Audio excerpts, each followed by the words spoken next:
nightmares of Alabama wide receivers just cruising right through the secondary and outrunning the South Carolina secondary with little to no problem at all. And so the one thing that you instantly jumps out with you on Emory Floyd is that he's going to need a little bit of development there, but again, is a guy that has some good speed. So good pickup there. Again, developmental. That's what it comes down to for a lot of what South Carolina's picking up is, all right, can you get these guys on campus and coach them up? Can you make them better football players? Can you take the traits that they arrive to campus with, and can you coach the most out of them and turn them into really good players that can take you to the prospect of winning 8 or 9 games?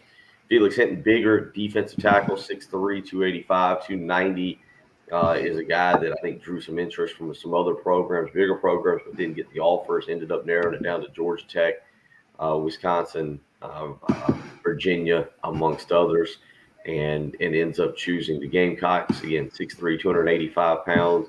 Had a real good camp session for them, kind of impressed them with his agility for a kid his size. And I feel like a broken record, but I still think it's very true. You get a guy in like that, you get him in the strength and conditioning program, and it's all about development, Tim. I mean, not even bad. This is a kid with upside, but can Jimmy Lindsey develop him?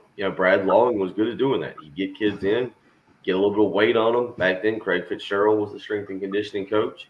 Would get them in real good shape, and then you turn them over to the position coach, and he was able to develop these kind of players. And that's what South Carolina is going to have to do, is go about developing guys on the practice field in spring practice and fall camp when you get time to work with them, and turn them into SEC players. Still not a lot of guys right now that you look at and say, oh, yeah, that guy will come in from day one and make an instant impact.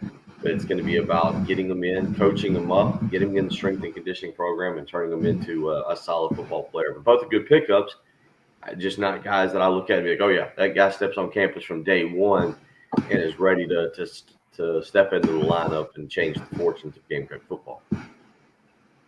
So, again, Rivals ranking the current class 2022 for Shea Beamer and Company, number 13 in the country right now. Looking at 24/7 Sports, they do a composite ranking where they try to, basically get an average of the recruiting services and what they think. And South Carolina, number 16, according to the 247sports.com composite rankings. As I look at those, Alabama's number 14. How's South Carolina only 2 spots behind Alabama right now in recruiting, Bill? I think is a pretty obvious question. I'd have to look instantly. I'm going to go with Alabama's got 8 commitments, 7 commitments. I mean, again, they got 9 on the list according to 24/7 Sports. The Gamecocks with 15. Yeah, then that's every commitment you get points, and so it's kind of like Rutgers or Boston College being up there with a very average class. It's why last year, at one point, you saw Tennessee ranked, what number in the top 5? They had 20 commitments, which was ridiculous compared to what everybody else was doing. It's kind of the same thing. I mean, again, you look at it, Rutgers is number 11 right now. Rutgers actually class is not all that bad, but 14 commitments, but an average star rating for Rutgers of 88.44. Texas A&M's right behind them with 10 commitments, but they're behind them. But Texas A&M's average recruit ranking is 92.75. Which class would you rather have, the 11th or the 12th? Boston College is 13th. I think Boston College leads the way nationally with 22 different commitments, but an 85.88 rating, say, compared to Alabama, who's 1 spot behind them with, again, 9 commitments, but a 93.62 average rating. So, yeah, I mean, there's different metrics that you use on those recruiting rankings and why I don't pay too much attention to them. South Carolina, my guess, and this brings me to, I guess, the question I asked you guys, in the day and age now that we have with the transfer portal, South Carolina can take 23 commitments. The NCAA's got the hard cap of 25, but right now South Carolina will count 2 guys forward to the 20 to this class, or the one that we're currently in, Karan Prunty, and I believe it is Tyrese Ross will both count towards the 2022 class, which will bring South Carolina down to 23. if I'm correct on that. That would leave 10 spots left in this class, or excuse me, 8 spots left in this class.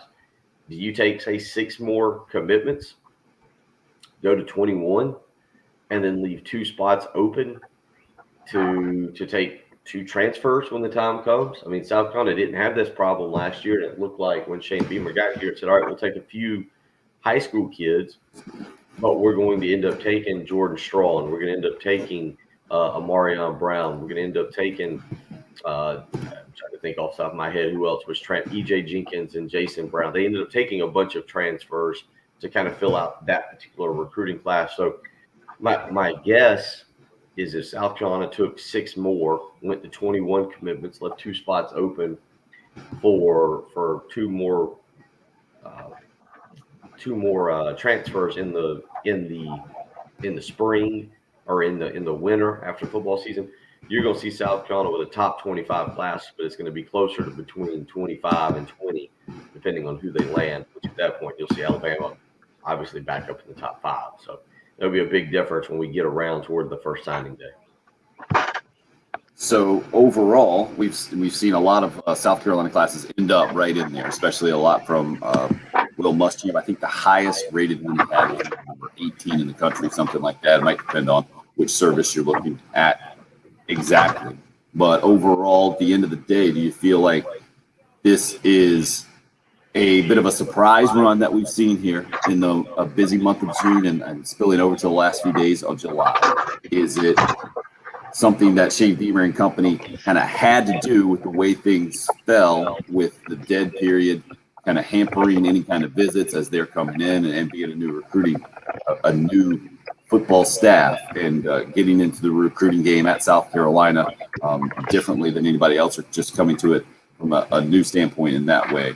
Or is this something kind of unlike football has seen, Bill? How do you see the last five or so weeks from the Gamecock football perspective? Yeah, I don't know. I mean, I don't think it's much different. I think it goes back to what I believed was going to happen back in January, February. I think Shane Beamer's energy and enthusiasm was going to be infectious, and that South Carolina fans would kind of rally, and it would be 9 months, of just honeymoon time, with just everybody being happier that the black cloud that was Will Muschamp and kind of the negativity that had completely formed around him would be gone. And I think you've got that. I don't think Shane Beamer and staff are necessarily recruiting any better than Will Muschamp did. The question is going to be is how Beamer coaches on game day and what kind of decisions he makes. 4th and 3 at your 50-yard line. Are you punting? Are you going for it? Or you're down 2 scores with 8 minutes to go. Or you're running the hurry up offense to try and get down in the score. Or are you going for the 8-minute drive and the onside kick? There's a lot of little things like that. But if you look at the overall recruiting, it's not drastically different than what Will Muschamp was constantly doing, and then that can actually kind of get into a whole nother conversation about did they develop players, which we've done.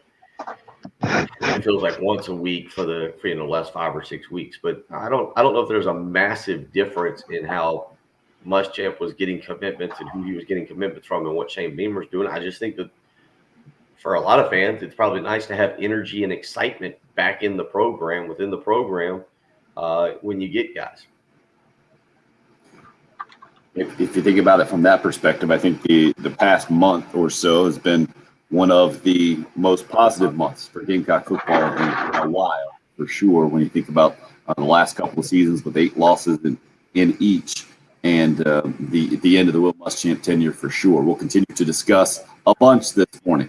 As you might imagine, 803-404-6100. If you would like to join, you can call or text the show. You can also catch us on the video stream. This morning, a bunch of you are already weighing in. Travis just mentioned as well a 4-star running back announces Friday that has the Gamecocks, I think, in his sights. Still, you keeping tabs on that one. I've seen. It looks like you're not too incredibly excited about it. Pretty. I'd lean Virginia Tech at this point, but we'll see. I think that's the likely Virginia Tech, or he makes Patrick happy and goes to Maryland.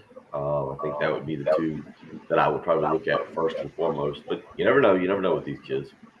That prospect is from the state of Virginia. Is that correct? Right. Yeah. I want to say, is it Midlothian, I believe? Anything right? Ramon Brown is the running back. Penn State, West Virginia, Virginia Tech, Maryland, and South Carolina making up his top five. But I think South Carolina, I think a lot of people think he'll stay home, go to Virginia Tech. Maryland's the one that could make it interesting.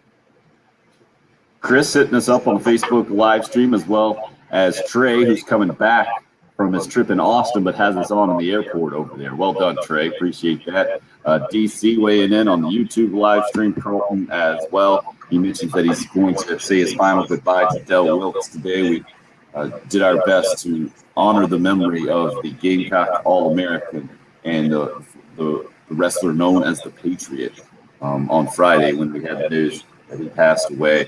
But also wanted to mention that Terry Donahue, from a college football perspective, the former UCLA coach, passed away since we did our last show on Friday as well.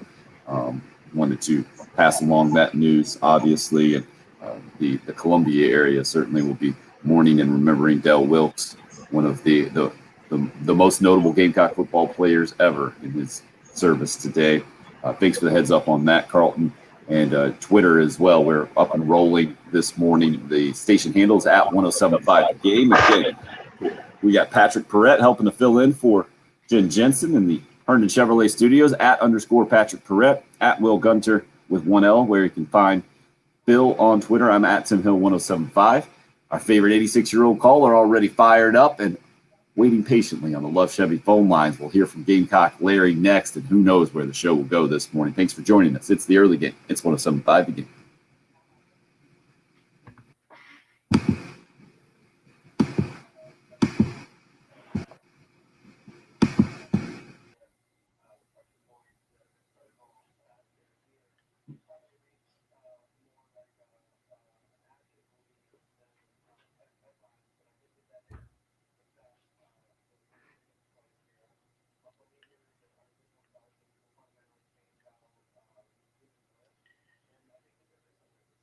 Busy weekend, out traveling around, doing big things. Maybe you had a family vacation on tap. Maybe it's actually coming up later this month as we get into the month of July. One thing you need for a family vacation, generally speaking, a reliable vehicle, whether it's new or certified pre-owned. Love Chevrolet is your one-stop shop where you need to go and visit to make that next purchase. You can go visit them, I-26 in Harbison between Lowe's and Frankie's Fun Park.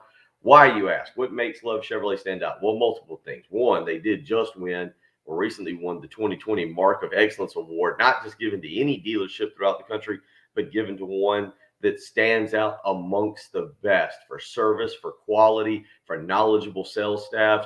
Then, of course, you got 14 acres of brand new Chevys. What that means is right now when other dealerships are struggling to find inventory, the folks at Love Chevrolet will make sure that you are able to find the car or truck interior, the exterior, the make, the model, everything that you've been thinking about lately. So don't wait around. Go visit Love Chevrolet. When you get out there, you get to deal with an incredible sales staff, very knowledgeable. We'll make sure you're comfortable with your purchase, understand how it helps your everyday commute, things of that nature that are extremely important when you go to purchase a car or truck. I-26 in Harbison between Lowe's and Frankie's Fun Park, or on the web, lovechevy.com. Get out to Love Chevrolet and find new roads.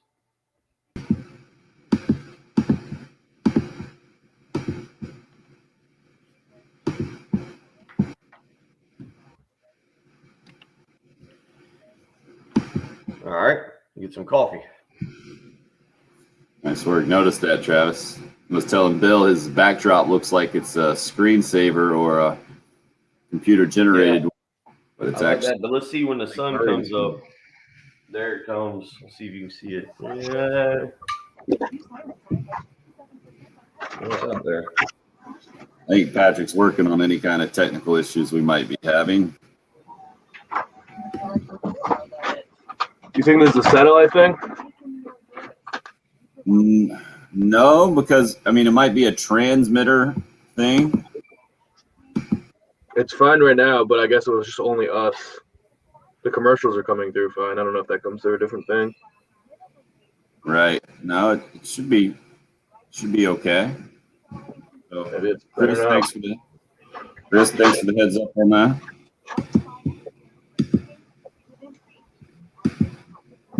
Gene hit us up this morning as well. Morning, Anthony.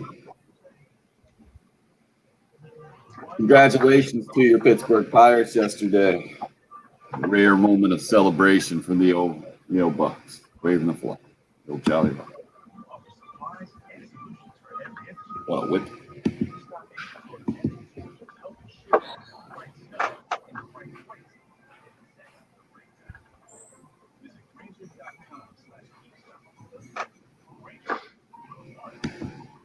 Yeah, so a 5-star wide receiver, decommits from Oklahoma, signs with or commits to SMU. I hear you, Travis. Sounds awfully shady.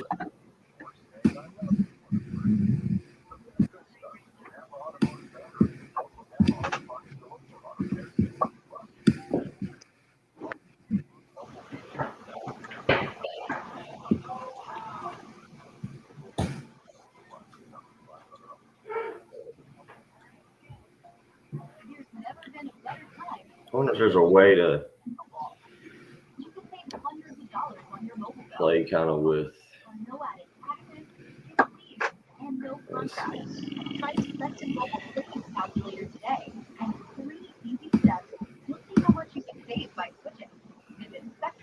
Yeah, Chris says what he's hearing, the commercial's still not coming through and still chopping. Maybe it's just I just clicked on it. Thank you for the feedback, Chris. It's weird for Patrick sitting in the studio. Like he kind of just hears what we're doing and he has to hop outside the studio to listen to the signal coming through something else. Sounds fun right now. Chris, can you tell us where you're listening?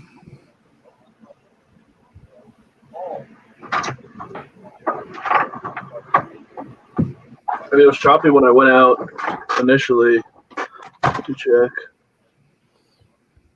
Sometimes the signal is just goofy in a certain area. That's why I asked.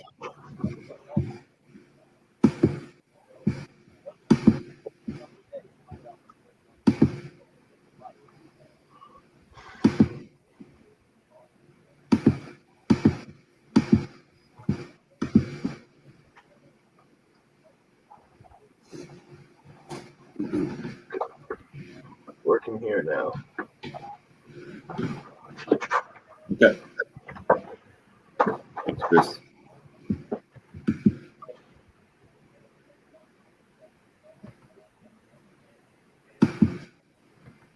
Good job, Patrick. Way to get it fixed. Out of boy, Patrick.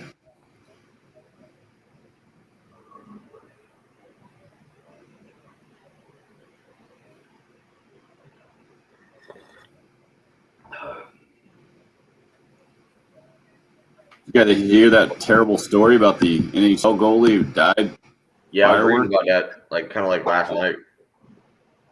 sitting in a hot tub, basically? That's what he was doing? Yeah. Like one of the things tipped over. One of the fire things tipped over. Firework. Whoa. I just saw chest trauma from a mortar, a firework mortar. I just assumed he was lighting it. Same here. Whoa. Brutal, huh?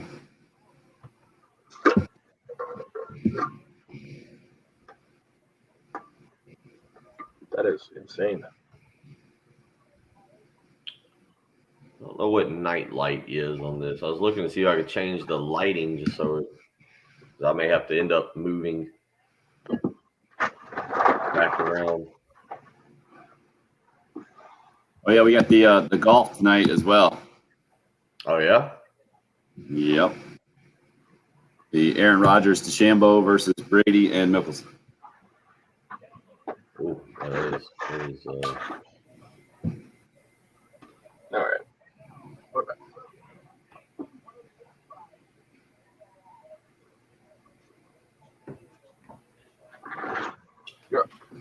You're up.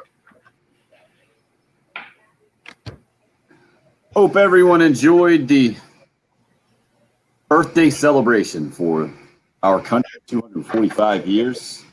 5 years for us here on the early game. Appreciate everything that you've done for the last 5 years and being part of the program. Happy to be with you on a Tuesday morning, rolling into July, where there's a dead period now from recruiting, and yet that still didn't stop a couple more recruits from at least making their commitment known over the weekend.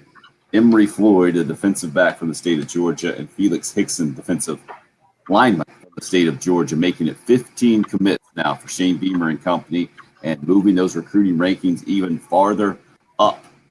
And Rivals, number 13 in the country, 24/7 Sports has the Gamecocks number 16 in the country. Interesting text in from a Cool Care Heating and Air text line about the South Carolina recruiting numbers. Brad says South Carolina recruiting is up and up right now. He gives the number one sign, I guess, the number one emoji. But when I see Boston College and Rutgers in the top 10 and top 15, it makes for some skepticism about current rankings. When I first read it, Bill, I was like, I think you should always have a bit of healthy skepticism about recruiting rankings when it's July, especially ahead of a class that won't sign until December or February. But also knowing that these things are, I guess the recruiting evaluators can only work with what they have right now. It would be a much different number if we were talking about projected recruiting rankings, wouldn't you say, Bill, with where recruiting experts feel like these programs will finish at the end of the recruiting cycle as opposed to where they sit right now, correct? Yeah, I think that's the what you kind of just having done it in the past, and that's kind of what you project for. I think the year that there was one year, one of the last years of Steve Spurrier, South Carolina had like the number 2 class early on in the recruiting cycle, and they ended up, then they had a bunch of decommitments, but that was because the reason they had the number 2 class was because they had a lot of commitments. They had some really good ones that year. I think it was highlighted by Arden Key, if I remember back then, and they had a few other really good players, but they got up there in terms of numbers. Tennessee, North Carolina both did kind of the same thing last year, jumped out to about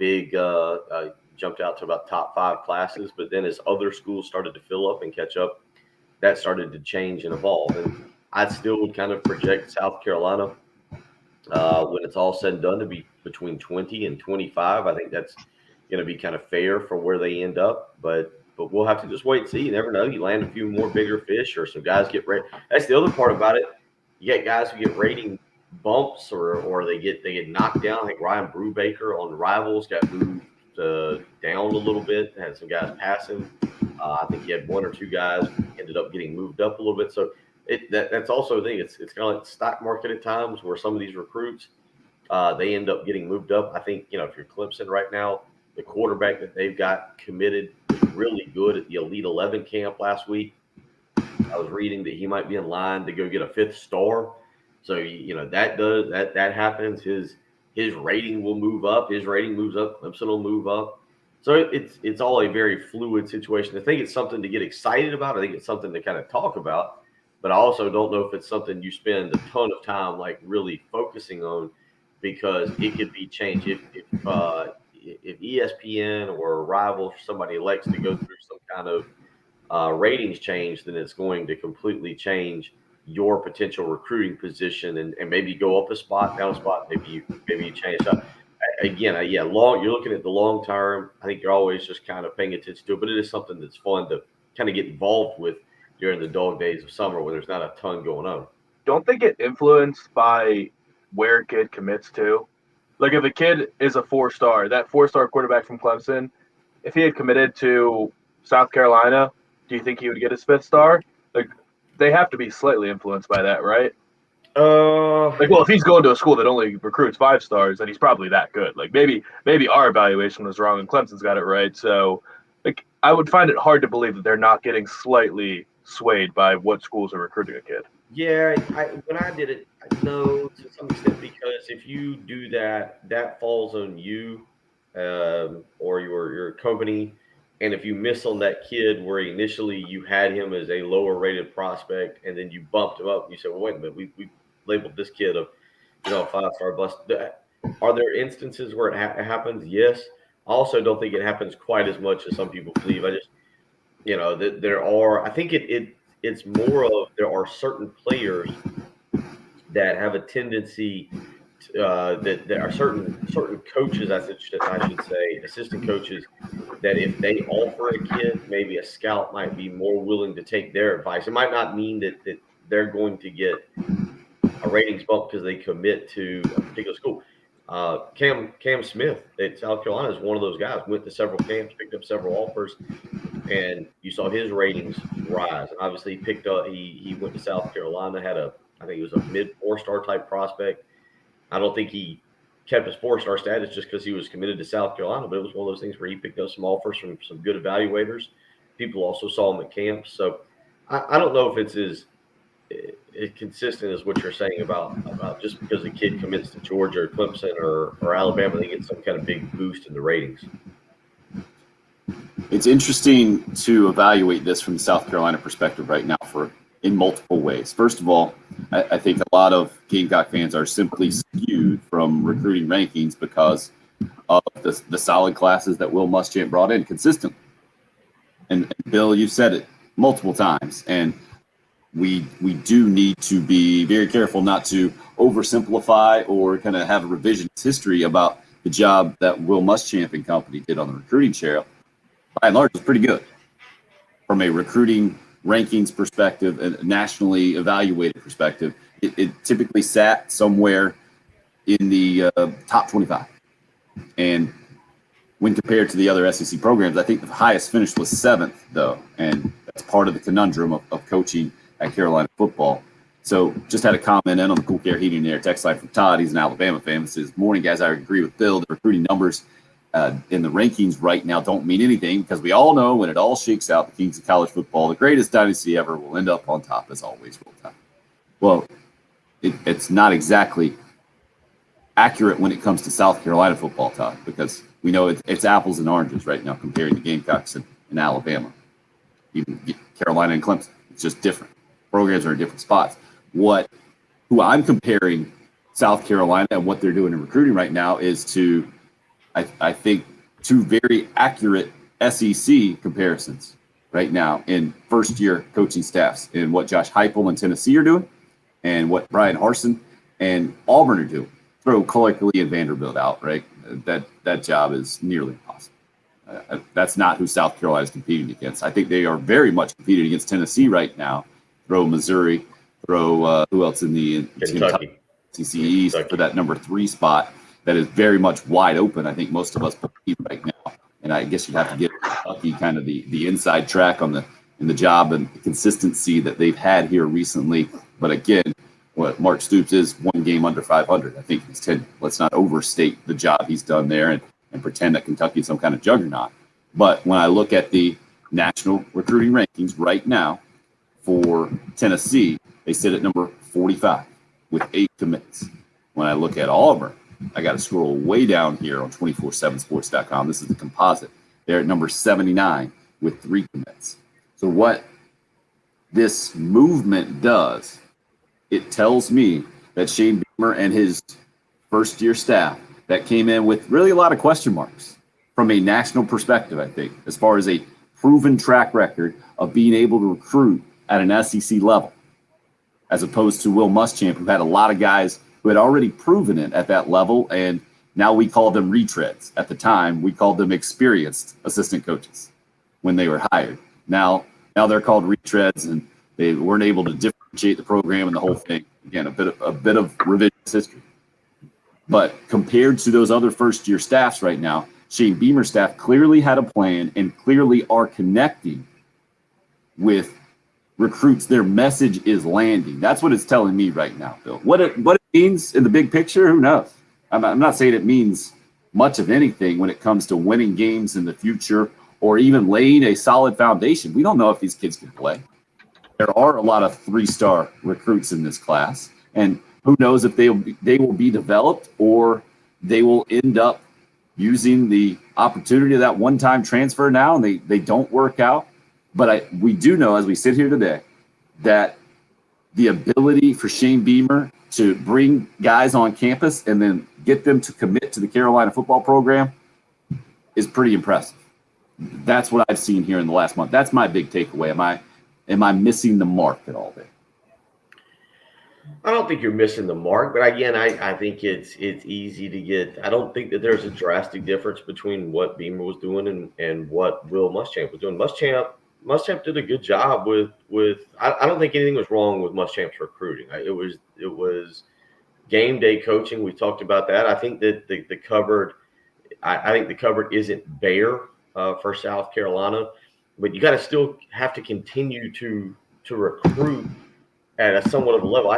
It's hard to ever envision South Carolina just lining up and recruiting and just absolutely being able to out-recruit Alabama, Georgia, and LSU in the SEC alone, right? Like those three, you feel like every year are basically going to be there. Throw in Texas A&M as your fourth school.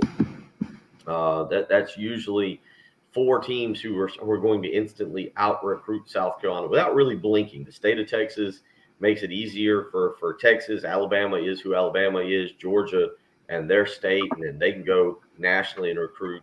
And then LSU is kind of in the same boat. So those four right there alone are going to pretty much because of unless you have some kind of sustained success. And by that, I mean 10, 12, 15 years, or kids just grow up seeing complete dominance. So Clemson's been on this kind of tear really since about 2009. I realized that they didn't start making championships and playoffs until 2015, I believe.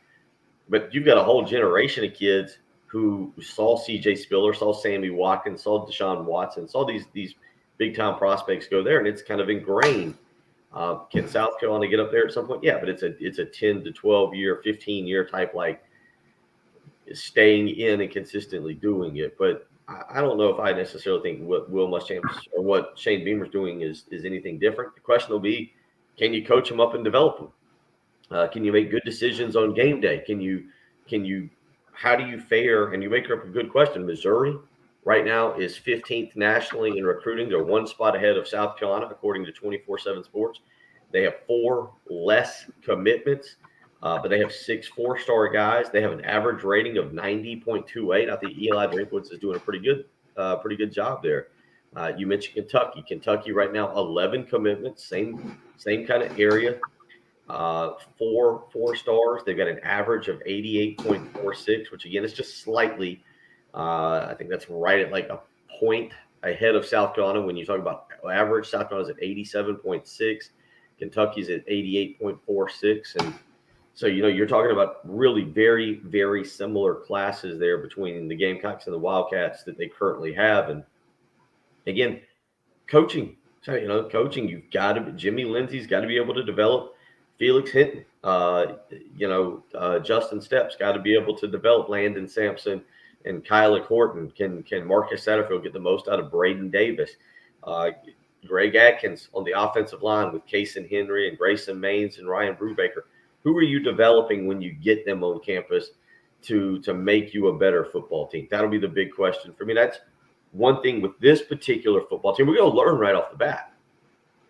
I don't think you necessarily have to wait until this recruiting class comes in to learn what kind of coaching staff you've got, because I do think there are some quality players for South Carolina. Mo Kaba at linebacker was a guy that was kind of wanted, was a good recruit, and it was first year in the system, maybe didn't develop quite as much. There's some guys on that defensive line, Zach Pickens and Jordan Birch in particular, who were elite level recruits, top 10, top 15, national type recruits. What does Jimmy Lindsey do with them? Rick Sandage was a big time recruit coming out of the Charlotte area that came down to South Carolina and Georgia, and he's been in the program for 4 years now. Offensive line, same thing with Greg Atkins. Can he find the right combinations this year and coach some of these guys up? So I think this year you're gonna learn quickly what kind of developmental staff South Carolina has when they get to fall camp and they've got 28, 29 practices to prepare for the first game. And what about those other first-year coaching staffs looking over? Don't you think Tennessee fans are looking over saying, why is South Carolina making the noise in recruiting that Josh Heupel and company are? What about I mean, Auburn fans, I don't know, what could they possibly be thinking right now with just 3 commits with Brian Harsin and Mike Bobo and company? Well, if you go down the rabbit hole of getting on their message board and checking it out, they don't think very highly of this, and there's a lot of concern about what's taking place. Mike Bobo was not known as a recruiter when he was at South Carolina. He was known kind of an old school X's and O's kind of guy, and I think some of them are kind of freaking out that here we are going into the month of July, and his son hasn't even committed to them just yet. They obviously didn't get Gunnar Stockton, who may or may not have played a role in Brian Harsin really making a play for Mike Bobo. That Stephen Auburn's used to, at this point, being top 10, top 20 type class, and they're sitting there with 3 guys, and it does make you wonder, as kids are getting back out and traveling around, what position you're putting yourself in to move forward, because Auburn, kind of like South Carolina, is fighting an uphill battle. You got a juggernaut within your own state. You got a very difficult division that you've got to compete with, not just on the field, but on the recruiting field as well. So yeah, they're not. I would venture to say Auburn is definitely in a wait and see mode. But I can tell you right now, if South Carolina was sitting here on, if South Carolina had hired Brian Harsin, who had college football head coaching experience, who'd obviously done very good at Boise.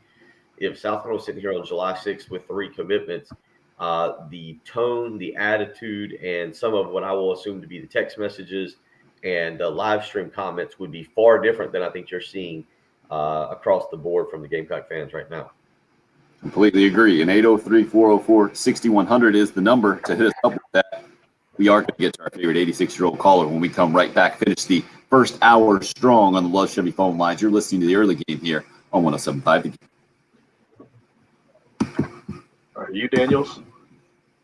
Yeah. You're good.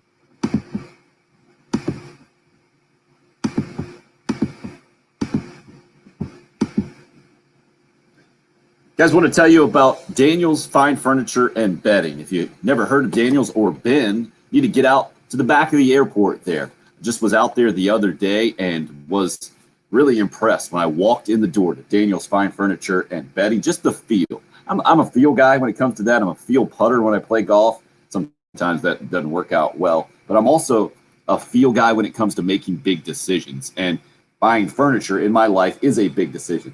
3911 Edmond Highway in West Columbia is the exact address, right there at Highway 302 and Dunbar Road. If you're in the market for furniture, maybe you're looking for a new mattress or a new bed, you definitely got to go to Daniel's Fine Furniture and Bedding. Locally owned and operated by Daniel and June Clark for more than 25 years. They've been serving the Midlands, and you're not going to be just a number when you walk into Daniel's.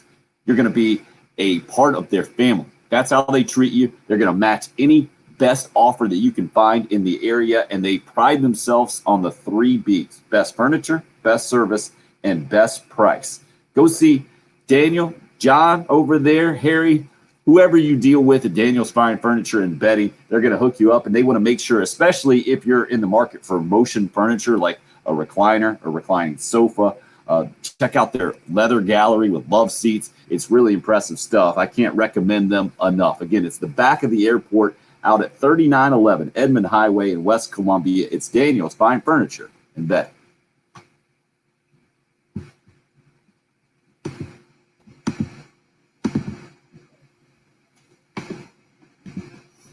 Yeah, we're gonna probably end up having to turn back around here. Or else just ring light like Patrick has, right? Have to. Only way I think you can balance that out at all is to have a light right on your computer shining in your face, you know? Yeah, I was gonna say, because otherwise I'm doing an interview on how we ran things illegally, but you got to keep me in the dark. The radio relocation program. Yep.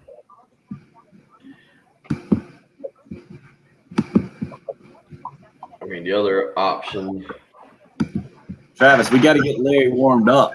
We can't just let him come in. We've done that last couple of times, and he hadn't come in with the same kind of gusto. Yeah, Bill, I think you should just sit off camera and let us look at the sunrise. I can do that too. What do you vote, Patrick? That's pretty sweet, huh? I mean, yeah, you can just talk. Just We'll still talk. hear you. Yeah, we'll still hear you if you just talk, sit next to what the table or whatever you got that thing on, the laptop on. That's like what I'm trying to figure out for not next week, but the week after. I'm going to the beach with my family. It's SEC Media Days, though, so I'm obviously working. And in the past, it's a full house, and the only room in the house to work out of has been the bathroom. So Yeah. I one day, and it's like the toilet paper was right here in the live stream shot. Like, we're not going to do the live stream. That was last year. So I'm trying to figure out how to do it this year.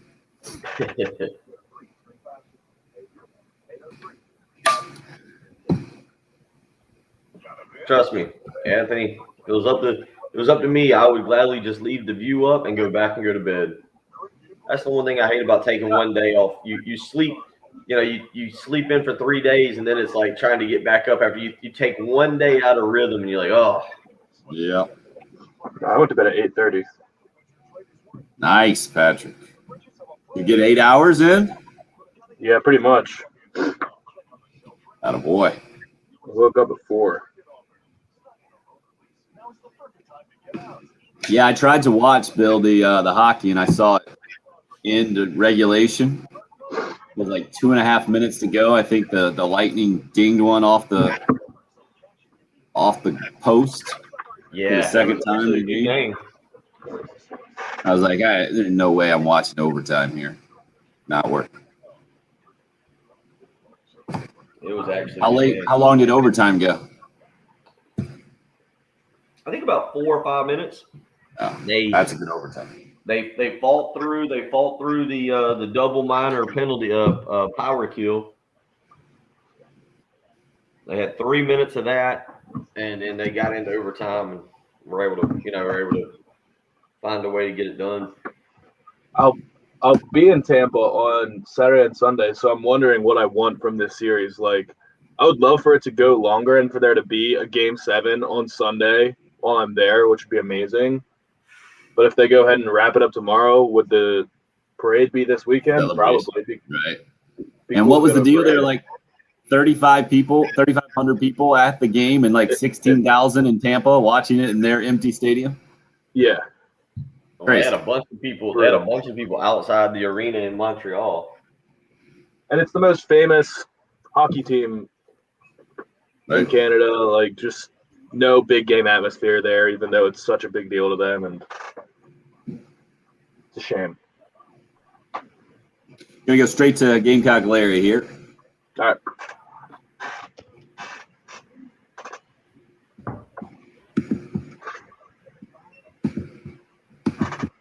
And Joe.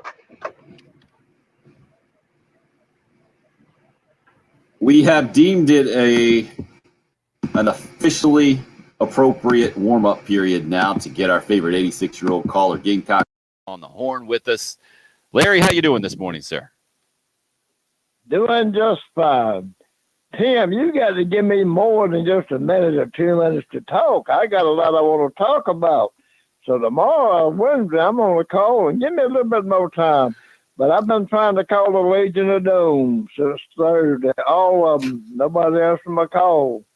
I was just wondering who is the Clemson Tigers going to get for the next coach.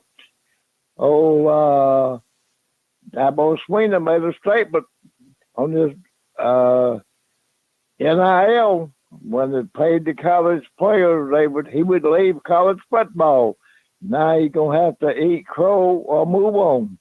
Now, the posse is going.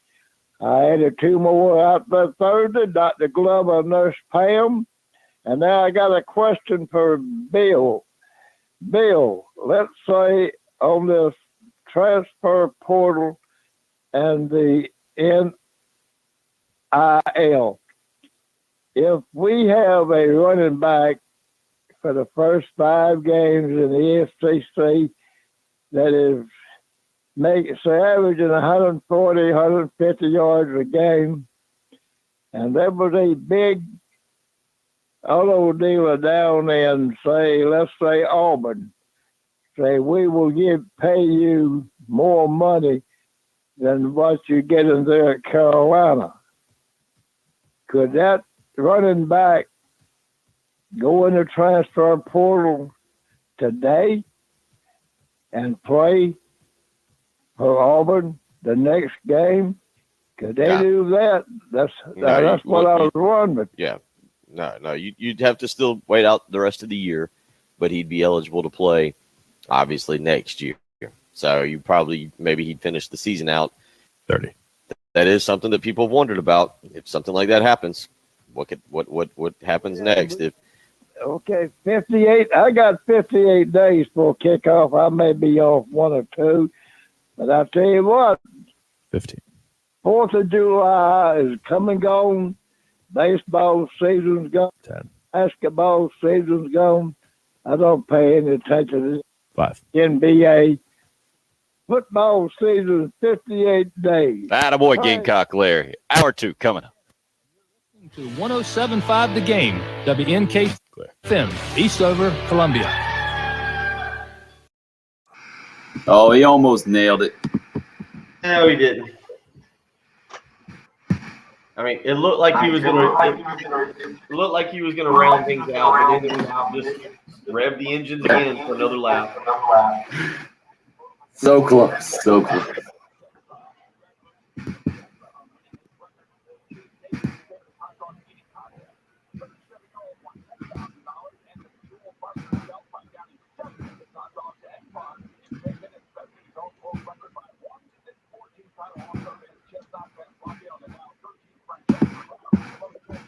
So, Patrick, how was your weekend, man? Thanks for coming in on Sunday. Pretty quiet. Didn't do a whole lot. What do we do? Good, quiet? Yeah.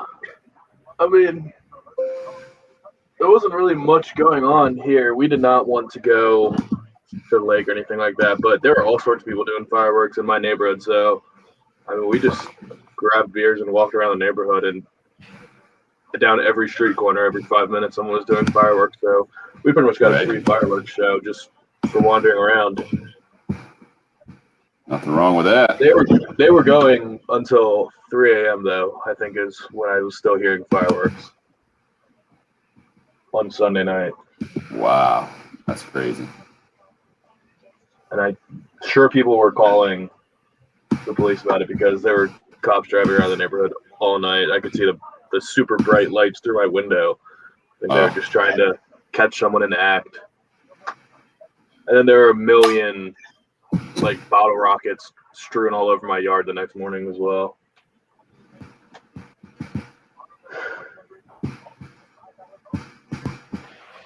My kids, the 8 and 6-year-old, they made it up till about 10 that night. The 6-year-old barely made it through the fireworks. It was about halfway through a show. He's like, is this going to be over? When is this going to be over?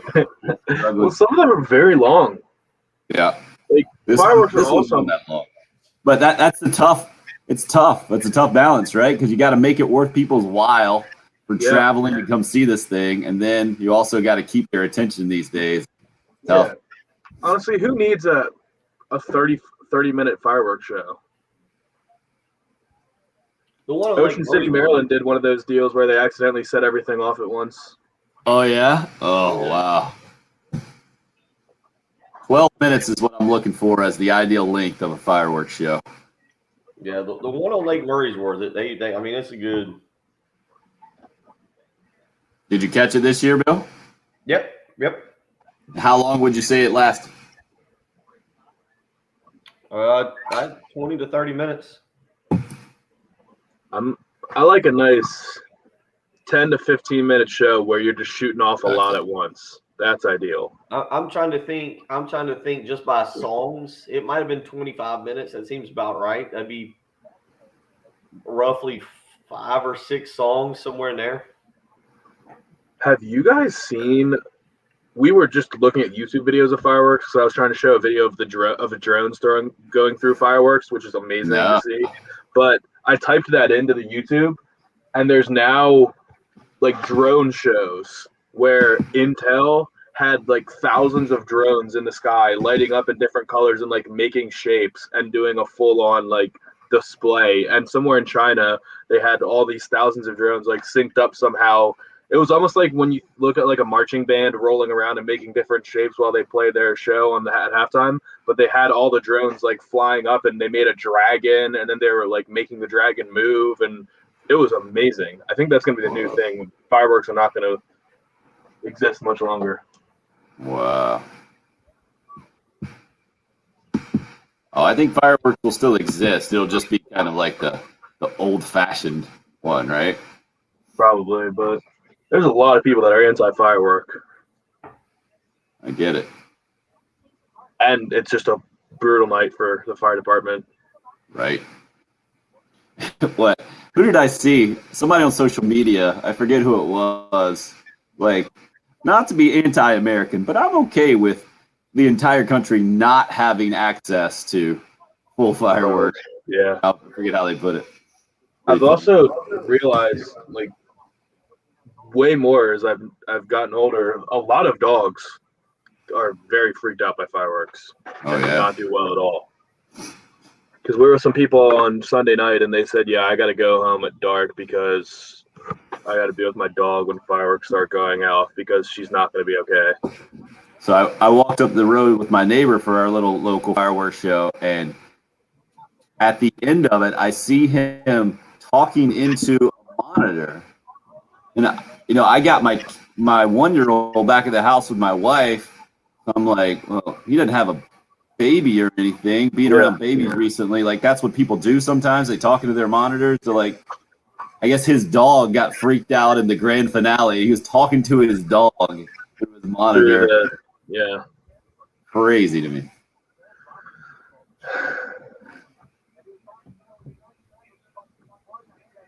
Like, it's okay. Don't worry.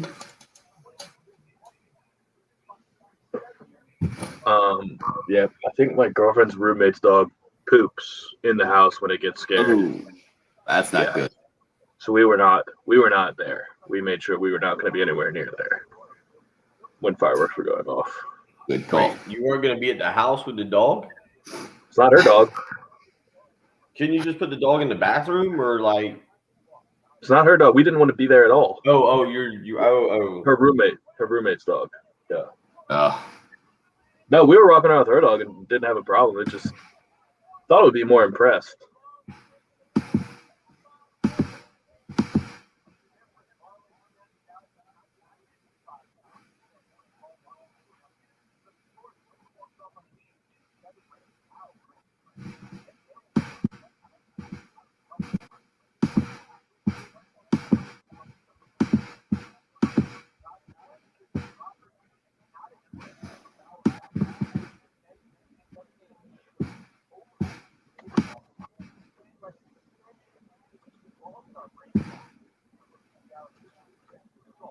Bill, have you seen The Patriot? The movie? Yeah. Mel Gibson? Not all of it. You talking about that's Mel Gibson, right? Yeah. That was an old. What was it? That was a '90s movie. That was 2000. 2000. Yeah, I've seen it, but I haven't like. We Have you did seen watch Miracle? Friday night. I watched that Chris Pratt movie. Oh, The Tomorrow War. Yeah. I made my girlfriend watch The Patriot and Miracle on Nice. Independence Day weekend. Oh, okay. Good job. I think The Patriot, I know it's based on like Francis Marion, but I think some of it was shot in South Carolina too, right? Almost all of it is shot. It almost fully takes place in South Carolina. Yeah. There we go. I knew They some just of you kind of guys. fictionalized all the characters. They're all based on real people. So Mel Gibson basically is Francis Marion. They just named him Benjamin Martin. Yeah, and the title, The Swamp Fox, probably wouldn't sell as good as The Patriot. Yeah, as the ghost, and he's the ghost. They call him the ghost in the movie. Such a good movie. You have to watch that movie, Bill. All right, you're up. So you were a boyfriend bully? You had required viewing over the weekend, Patrick? Well, we were talking about it, and we wanted to watch a movie, and I said it has to be America themed. So I gave her some options. Like we were discussing like lots of war movies because that's when you just Google most American movies. Most of them are war movies, and we were trying to not get too violent at 10 p.m. at night and after a fun day, just ruin it. So Patriot, she had never seen, and that's very inspirational. We also watched Miracle, very inspirational. I was looking for inspiration rather than just pure violence, and I really don't think there's a more American movie than The Patriot, and it's just incredible. It's so good. Just talking about on the video live stream during the break there, and the South Carolina ties were well aware of Francis Marion and the whole thing. I just like the fact that you had some. And then even when I asked you if you were being a boyfriend bully, like, oh, I gave some options. I just I gave some options. being the guy, like, Well, you know all right, what, here are no. your options. You're going to give me all your lunch money, or you're not going to eat lunch. And it's not Give me some bullying though. options. It's agreement because she wanted to watch. I had to watch Devil Wears Prada on Saturday with her, Ooh. which is not a bad movie. I like that movie actually, so I wasn't really bullied into it, but I did get to pick Wait, the Fourth of July so movies. while everybody was out having a good time and celebrating the weekend, you guys are in there playing basically Russian roulette with movies here as to what you're going to watch. Is that No. what I understand? No, we did things on Saturday. I'm trying to remember what we did. Oh yeah, we went to the you know how the main course they have the immersion thing. You ever seen that upstairs? No. They're just like No. these rooms that are like a local artist like designs, and they're all like basically themed. So she wanted to go to that. She bought tickets to that, and then we did dinner and went to like some live music. And then when we got home, we watched Devil Wears Prada. Wow, late. Impressive. Yeah. We didn't just that wasn't just substitute for Okay, y'all didn't just wake up and Saturday do breakfast and was like, all right, it's movie day. movie day. That is Patrick No, Perret. but I was hoping it would have rained Hoping it would rain. because that's an excuse to just stay inside all day. Played World some frisbee. in the 2021. Played some Frisbee. Okay. Played some Fred, frisbee. good to hear. At _ Patrick Perret, where you can follow Patrick on Twitter. He's filling in for Jen Jensen this morning in the Herndon Chevrolet Studios in downtown Columbia as we kick off hour number 2. Glad you're with the show. 5 years now running this early game here, and 245 years of the country celebrating over the weekend. Love to hear how you did it. I know several of you out of town. What Trey hit us up already this morning in the Austin airport, where he's on his way back to Columbia, and a couple of trips out to Texas. I know from some of the video live streamers up and rolling on Facebook, YouTube, and Twitter right now. The video version of the program sponsored by Buford Lending. Audio-wise, we've been talking about this morning, as we've been doing it on video as well. I don't know why it's weird transitions. But the headlining news of the weekend for sure is that Gamecock football's recruiting class continues to fill out. And there are we got the question a little bit earlier, are there any more silent commitments out there? You know, the welcome homes popped out really frequently last week from Shane Beamer's Twitter account, not always accompanied by a player then making the announcement public as well. Shane Beamer can't name the player, technically. He can retweet what players tweet out, so it's the NCAA is clearly just several years behind in the social media game and the rules and the whole deal. But my point here is that there are no more silent welcome homes out there. Correct, Bill, that everything that Shane Beamer had tweeted out last week has now been filled out with the most recent public commitments of Emory Floyd and Felix Hickson over the weekend, correct?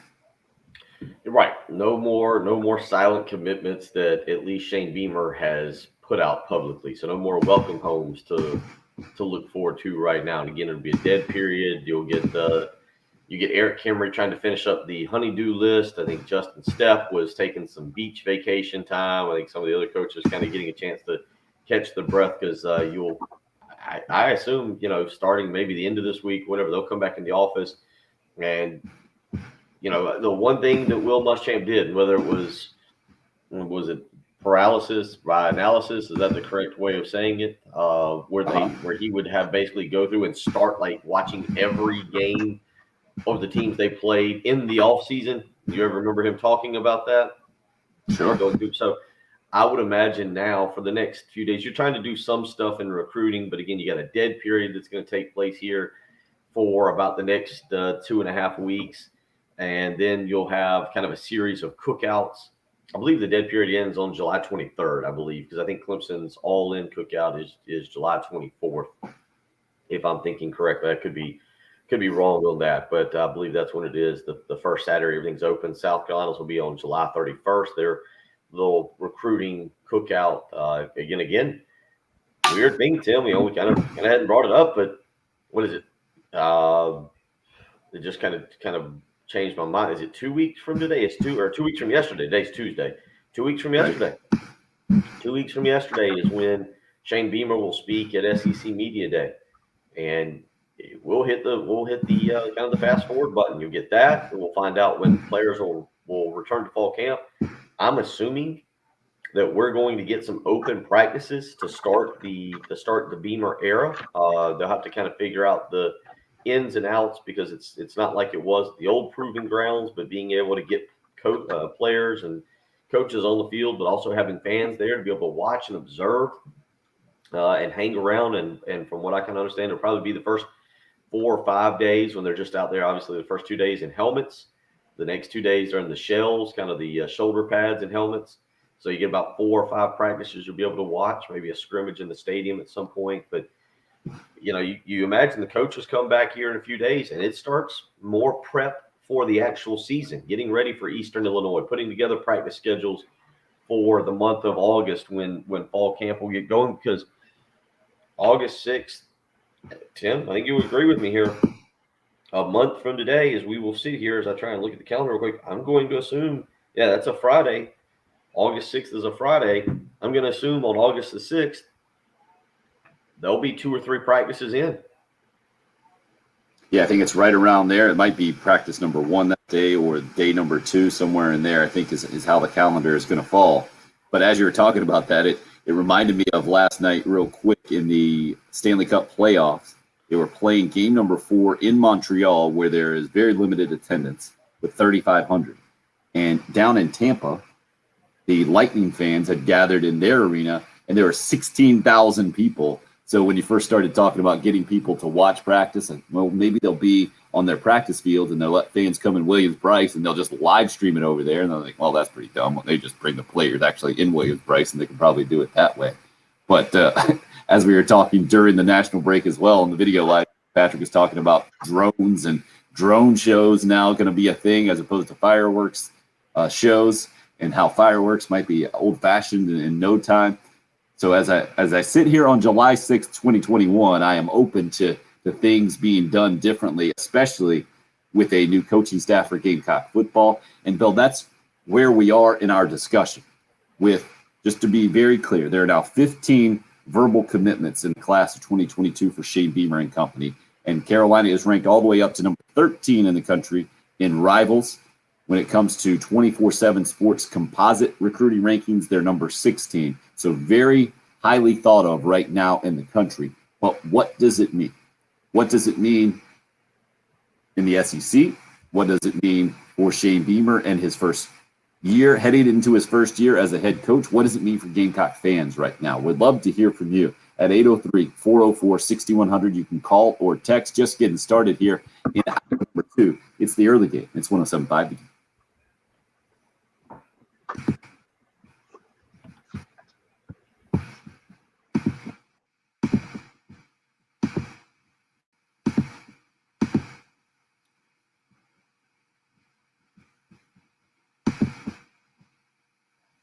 Yogurt bites.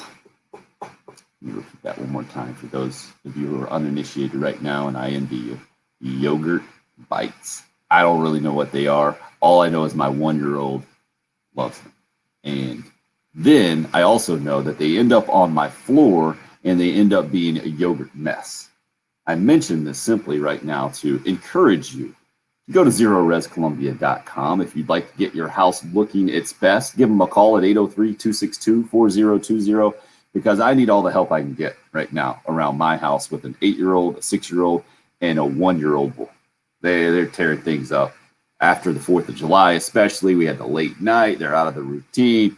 It's going to be a struggle this week around my house, but I am confident, and I do feel good about having Zero Res come out to my house a couple of different times, by the way, and they've got my house back to the new, fresh feel that makes me feel good about living in my house. Zero Res is carpet and air duct cleaning company that does it like no one else. They have a patented powered water system, no harsh chemicals involved in that process. That's especially important with that 1-year-old at my house and the 8 and 6-year-old always rolling around with carpets as well. Nothing to worry about when it comes to them being on the surfaces right after they were cleaned. Also, no leftover soapy residue to attract more dirt in the carpets. My carpets have stayed cleaner longer. Yours can as well. And right now, they've got a great deal for you. 3 rooms of carpet cleaned, only $119, plus a free hallway when you mention me, Tim Hill. ZeroResColumbia.com. Book that appointment today, 803-262-4020. Give them a call. That's Zero Res. Spell it backwards or forwards.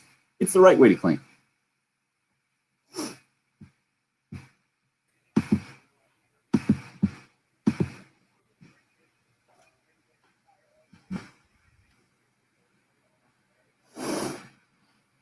Just a beautiful sunrise there in Lake Murray.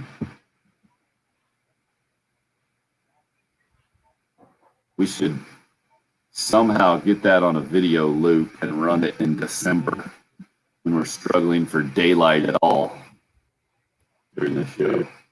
What you talking about? Your sunrise back there. Yeah. Get it as your computer generated background always. You can play it 365 days a year. That's the way it looks pretty much every morning. Looking forward to your neighbors figuring it out and getting their game day signs going. Limited amount of time on that, I guess. I think all the neighbors are still pretty worn out. It was quite the weekend. In a good way? Yeah, no, we had a good time. We had a good time. Yesterday, however, was a lay on the couch and watch the top 100 paranormal things that were caught on camera kind of day, which just had me yelling at the television because yesterday was a very relaxing day. Did nothing. Grilled steak and chicken last night. Steak, chicken, little quinoa. Nothing like grilled quinoa. Apparently, the 9-year-old just randomly wants tilapia tonight. I don't know where that came from. So. Whoa! Shut him down. So it'll be a tilapia night. Impressive. Good call, Justin. Doesn't need to get that view sponsored. It looks so good.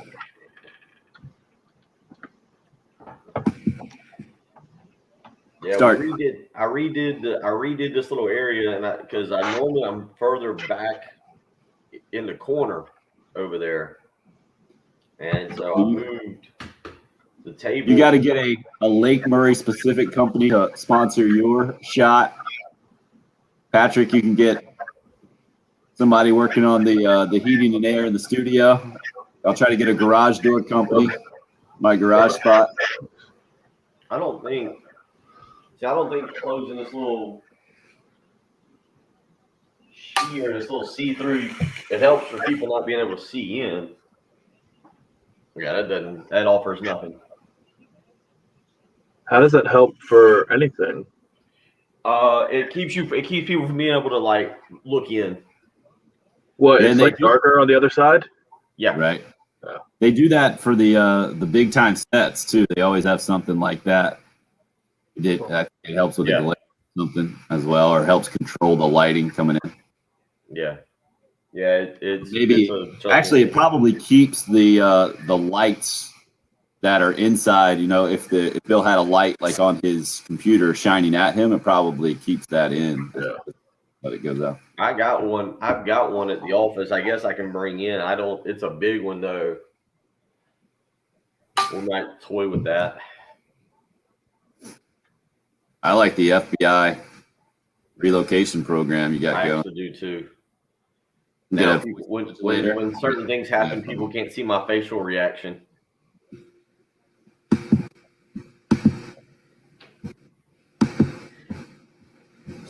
So again, we'll try to keep the segment relatively short. Be out by 7:30 at the latest. Okay. Do we have something in the last What's that, Patrick? Do we have somebody coming on? Nope. Okay. We're just being timely. Just trying to be professional. Yeah, good. Yeah. Figure 5 years later, staying on time, not a bad idea. Right.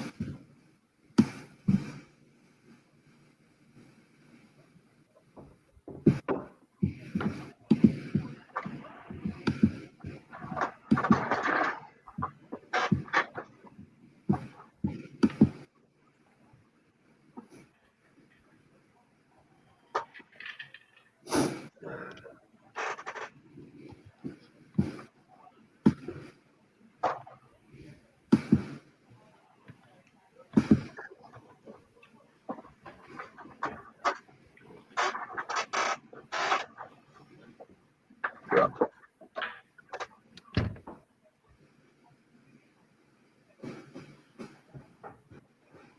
Over the next 15 days, that's when Trevor Lawrence will be paid the entirety of his signing bonus. Did you guys see the number of the signing bonus for Jaguars quarterback? I didn't see the signing bonus. 0.8. Yeah, 36.8 is the headline, right? That's the total amount of his deal, and the totals for deals hardly ever get all the way paid out. Rookie contracts are a little different. That's really the only exception, which he did sign with the fifth-year option. Patrick, you see, out of that 36.8, what's your guess, if you don't know the number of the signing bonus, that Trevor Lawrence will get paid out in the next?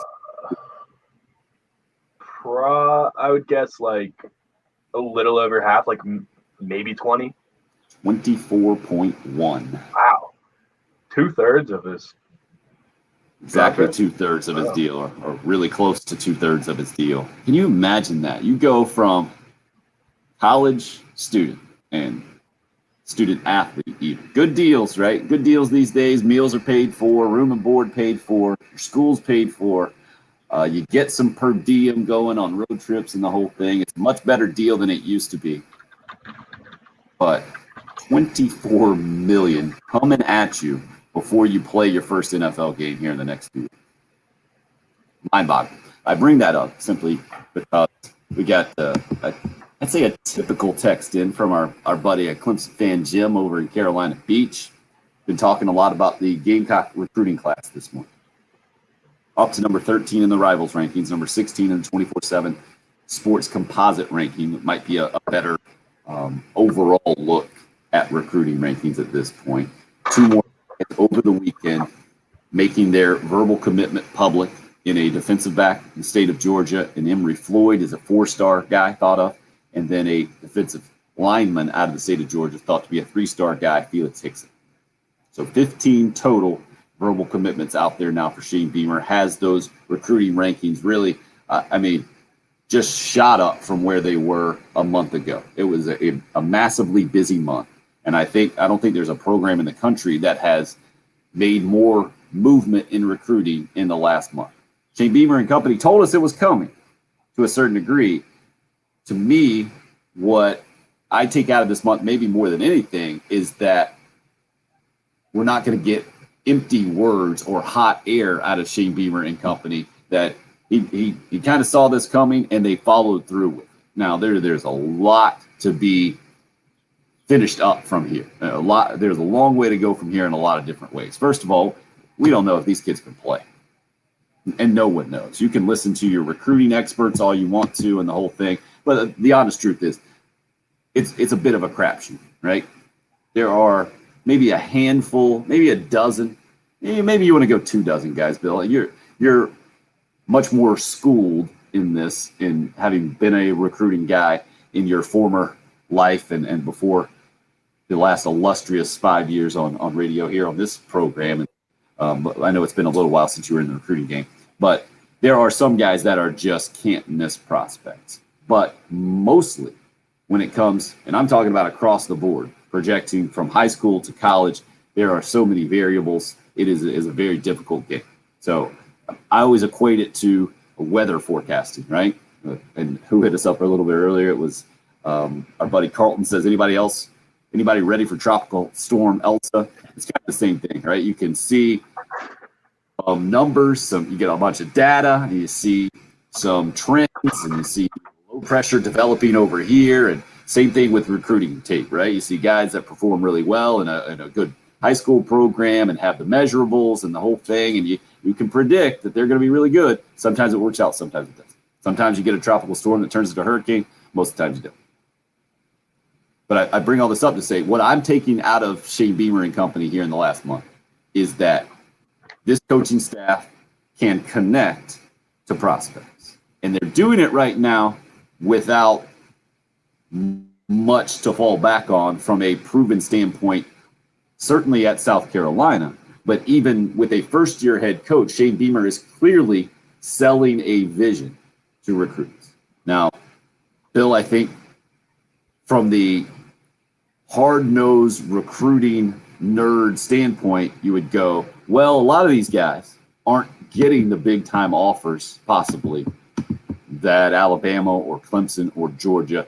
Shane Beamer's not yanking these guys necessarily away from those programs. Maybe the tight end Oscar Delp would be the exception, where it seems like it's coming down between South Carolina and Georgia, and the hashtag battle over the weekend, where the Carolina hashtag is "We Want Delp," I think, or Delp wanted, and then Georgia developed their fans came up with Delp as a dog, I think, and now they're trying to fight it out on social media and the whole thing. That's a separate conversation. But what I'm taking away from this past month is that Shane Beamer is not selling just a vision to Gamecock fans and those words that he spoke in his introductory press conference, talking about how special South Carolina is and how there's everything to succeed, and that he saw it back in his tenure with Steve Spurrier, and he wants to make sure to get the program back to where it was. Well, now there's been some follow through with that, with what we've seen in the last month, his ability to connect with some recruits, because I'm not comparing him to Alabama or Clemson or Georgia right now. And I'm comparing to Tennessee and Auburn, other first-year staffs in the SEC, and what those programs are trying to sell as well. When I see Tennessee like number 45 in the recruiting rankings right now, Auburn at number 79, then I raise my eyebrows a little bit and say, hey, there's something to what Shane Beamer and company are doing right now. That does mean something to me. It doesn't mean that the program is destined to win or he's destined to be a guy that's going to get Carolina right back to where Steve Spurrier had it or anything like that. But it does show me that he's not a guy just spewing hot air. Does that make sense? Yes. I mean, you're just saying that based on the results right now and what you see coming in, or you're basing it on what you're hearing recruits say. I don't like. I mean, no, I'm saying that there are some results, and that is important with where this Carolina coaching staff is, as opposed to where they are at Auburn right now, where you can rely a little bit more on your history, your success on the field, and you don't have to maybe be as aggressive or connect with guys at this time like South Carolina did and where Shane Beamer in this program. Well, look, South Carolina's got a lot of things that it does have going for it. And I think Steve Whitfong, who's the director of recruiting for 24/7 Sports, wrote an article about this back in the spring and said, South Carolina stood to have a chance to have a really good recruiting summer when kids were allowed to get back on campus. At the end of the day, that facility is that new operations building is still a brand new facility. And it's not outdated yet. It's not been passed by other people trying to, build bigger and better and prettier things. Will Muschamp didn't get to use that quite the way I think he wanted to, the way he thought he would be able to use it. I think. But Bill, you've said too that everybody's got great facilities right now. Everybody does, but Carolina, who should be recruiting against. Yeah, they do. But I mean, when you build a showcase facility like that, still using it for a Zoom call and taking a virtual tour is not the same as actually getting people there. And then that's where you then connect with them and you try and convince them South Carolina's the right place. But, I'm interested when we get to signing day, what exactly this class will look like. You go back, Will Muschamp's first class, the first class he had. Then there's two ways to look at it. This is the class he had this very first year. So the class that he had, the people that he was able to get committed prior to coaching a football game, if that makes sense. when you look at it, he signed right now what I see to be 3 NFL players in that first class. Shi Smith ended up being an NFL player, obviously. Javon Kinlaw was an NFL player.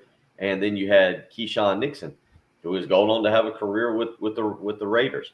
You had a few other guys in there, Ortre Smith and Jemias Williams. Ortre's been injured. Jemias Williams didn't pan out. Those were the 2 big names as well. MJ Webb was a 4-star defensive end that's bounced back and forth. Brad Johnson was a kid out of the state that has battled through some injuries and maybe hadn't lived up necessarily to what he wanted to be. So you've had some other guys mixed in. He also, by the way, did sign Dennis Daly. Is Dennis Daly still with the Panthers, Patrick? I think he is, yeah. I don't know if he's going to start or make the team this year, but he's going to be on the roster for training camp. So if that's the case, you've had 4 guys in that first class that Will Muschamp signed that went on to be NFL-type guys. And so I think, it's kind of the same. But to me, it's getting guys in your program and over time being able to show that you can win on the football field. Certainly right now, there are good vibes and there's good feelings because I think there is a genuine characteristic to Shane Beamer that everybody seems to really like. They enjoy listening to him talk. It's not robotic. It's not sticking faces in anybody's fan or philosophies that are 730 pages long for the defensive playbook. But I'm kind of like everybody else. I'm very interested to see what this football team looks like when they come jogging out of the tunnel on September 4th, when Shane Beamer's got to make some decisions that are in-game decisions. Clayton White and Marcus Satterfield, the same thing, because that's where you end up taking the next step is when kids actually see the development and when kids see how they'll exactly be used in this system. Yeah, G hits us up on Twitter. He hit me up on Twitter, says at Tim Hill 1075. Just think of what Shane Beamer can do if he starts winning 9 or 10 games in a season. And that's much different than the take we get from Clemson fan Jim over in Carolina Beach. Says same old Gamecocks as in years past. In July and August, Gamecock fans think they are SEC and national champion contenders. And come September and October, that chicken curse grabs them by the neck and reality sets in. Gamecocks will be battling Vanderbilt to stay out of the SEC. Jim, it's just completely overhyped. Gamecock fans right now are in a place where Will Muschamp has sent this program that they haven't been since the end of the Brad Scott era, I don't think. And at that point, Steve Spurrier hadn't existed with Carolina and shown that you can fit in the top 10 3 years in a row. Look, no saying that the Gamecock program is where Clemson is, or Ohio State, or Alabama, or even on the same level. It's not even close right now. But I don't think the expectation is there either. And no one's saying that they're going to contend for the SEC or the national championship or anything like that. I think where Gamecock fans are now, where they have not been maybe in the last couple of years, Bill, is optimistic about the program getting headed in that direction and remaining there for a long time with a coach who has seen it happen at South Carolina as an assistant and who didn't come in having a failed tenure at Florida like Will Muschamp did. Because I think that always was a dark cloud that kind of hovered over the program, even if no one wanted to admit it. That, well, there's the possibility that he could be the Bill Belichick of college football, right? The likelihood of that was not very strong. And just hearing how Shane Beamer approaches it and now seeing that he's connected with some recruits, a sign of optimism moving forward and some results to go with the talk. I think that's the tricky part of the off season, and especially for a first-year guy, a first-year head coach in Shane Beamer. We're going to continue to talk about it this morning. I see Bill ready to go for another gas baggy hot take there, but we need to take a break. Kick off the show next. It's the early game here on 107.5 Game.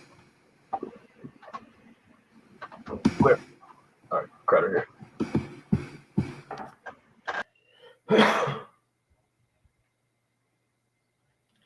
Rolling through the month of July. We are now past the 4th of July weekend. We're heading toward the end of the summer, then the start of college football season. So things are moving quickly on you. One thing that you don't want to be moving too quickly and to pass you by is the opportunity to refinance that house, to maybe get a lower interest rate. Maybe if you got some equity in your home, being able to get a little bit of money back, pay off a credit card, put yourself in a better spot financially. So don't miss a golden opportunity. Or, as the Mortgage Guru team of Jacob Crowder and Brian Kovar would tell you, do not get caught watching the paint dry. Give them a phone call this morning, 803-719-1005. You can email Jacob, the letter J, Crowder, CROWDER at firstpalmetto.com.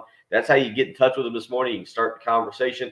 Look at your mortgage statement, see what the interest rate is, kind of see what you're paying, see where everything's going, and then just see what Jacob and Brian can do for you. You never know until you give it a try. You might be able to get a lower interest rate. You might be able to get some money back, put a little bit of that into your home, maybe do an upgrade or two. There's so many different things that people are unaware about and you won't know about until you give Jacob Crowder a phone call today. He's the Mortgage Guru for a reason. Let him see what he and Brian Kovar can do for you. 803-719-1005. Again, 803-719-1005. He's the Mortgage Guru, Jacob Crowder, with First Palmetto Bank.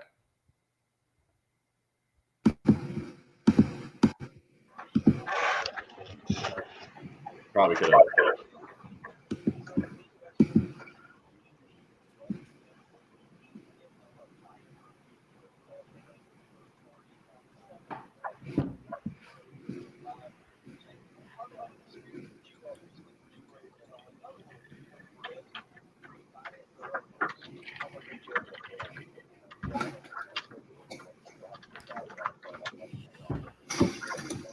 Oh boy.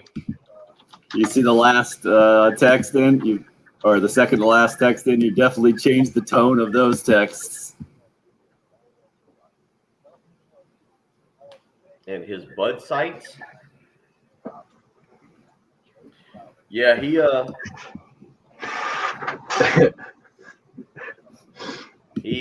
mean, I've gotten into that guy's head so bad now. I think his name is Ralph. I've gotten into Ralph's head so he'll never be the same. It's not Ralph. It's Ray. I think his actual name is Ralph. He goes by Ray because I don't think we're making Ralphs anymore. I don't know if I've ever met a Ralph. I know some older Ralphs. Just goes to show you, don't run your mouth and then tell people. You never know who people know in this world. I've definitely gotten into his head. I own him now.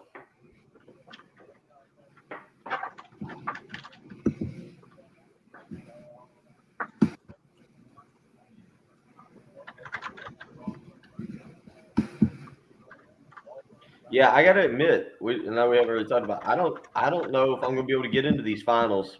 Suns and Bucks, just Yeah, I'm with you.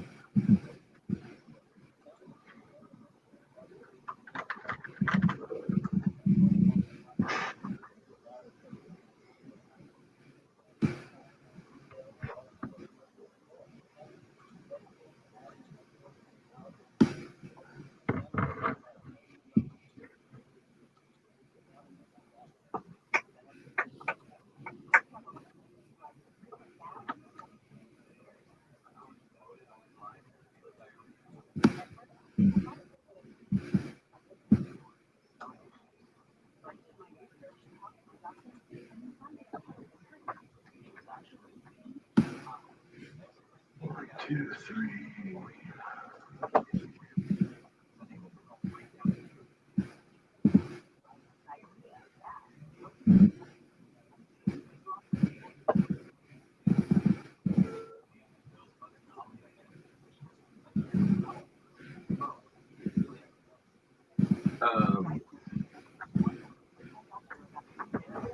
Udra called in the last segment about the hot dog eating contest. I'm fairly certain he was doing a bit of his because he was fairly certain. Well, How'd that that's work just out how it for you? sounded. about making they need to be doing like hot dogs with toppings, and he compared it to loading the baseball. They've loaded the dogs. Wow.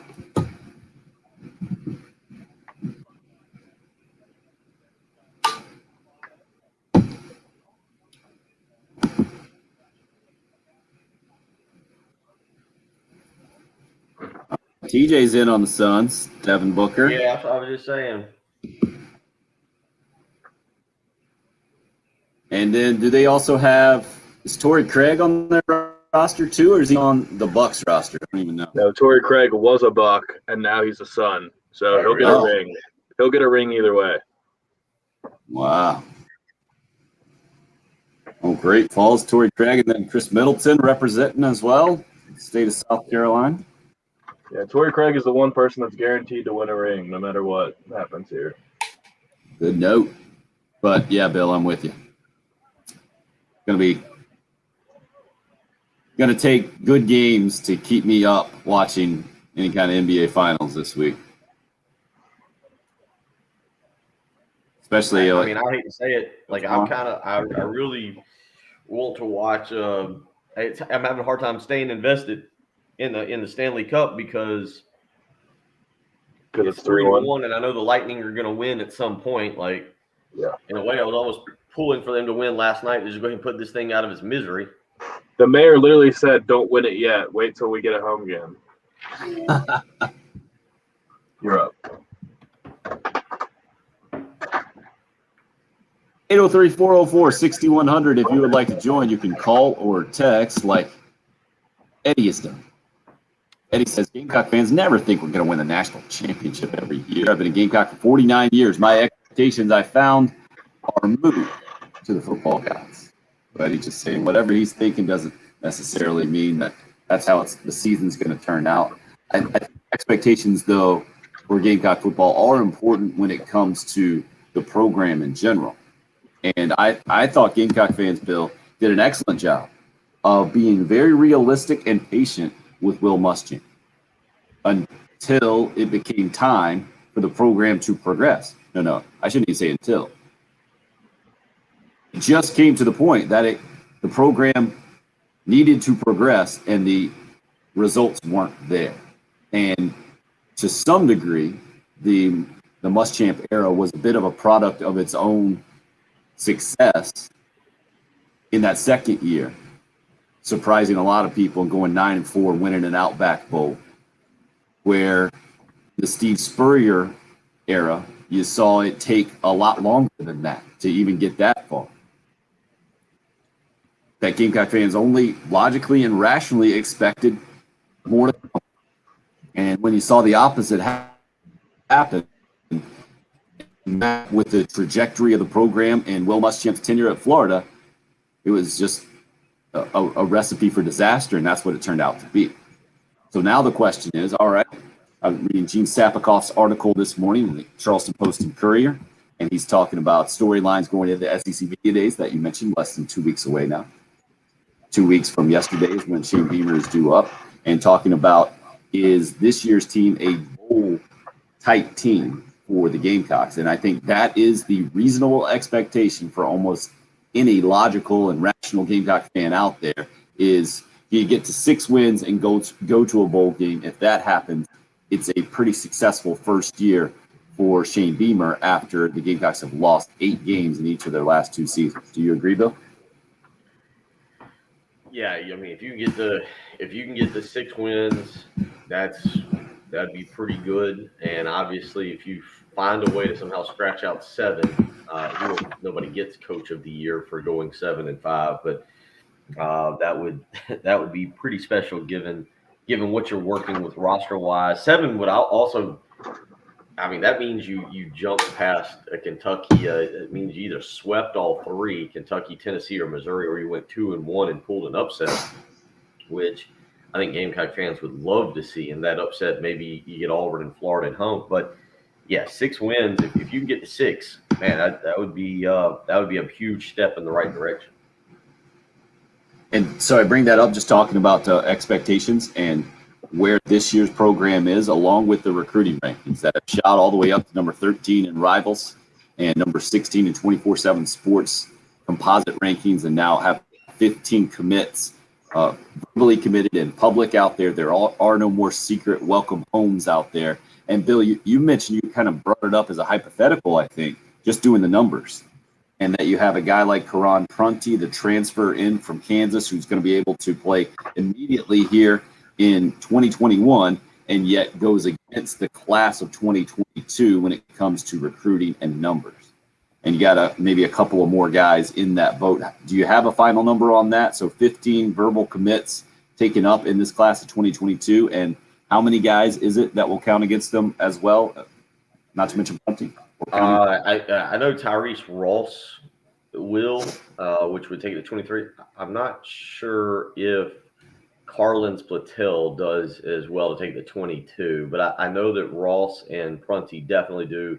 So now South Carolina's only looking at signing 22 guys, 23 guys max. And again, and I'm not sure, I didn't think about this until Friday evening, and how exactly the transfer portal impacts your scholarships. I believe if they can enroll for spring practice, much like Jason Brown and EJ Jenkins did, and Jason Strawn and Amarion Brown, the fact that you were able to enroll those guys, I think they counted toward last year's class. But if they can't enroll until August, Karan Prunty or Tyrese Ross, I think Prunty might actually be on campus here starting this week. But if they enroll after a certain date, that they count forward. So in this situation, it would be going to 2022.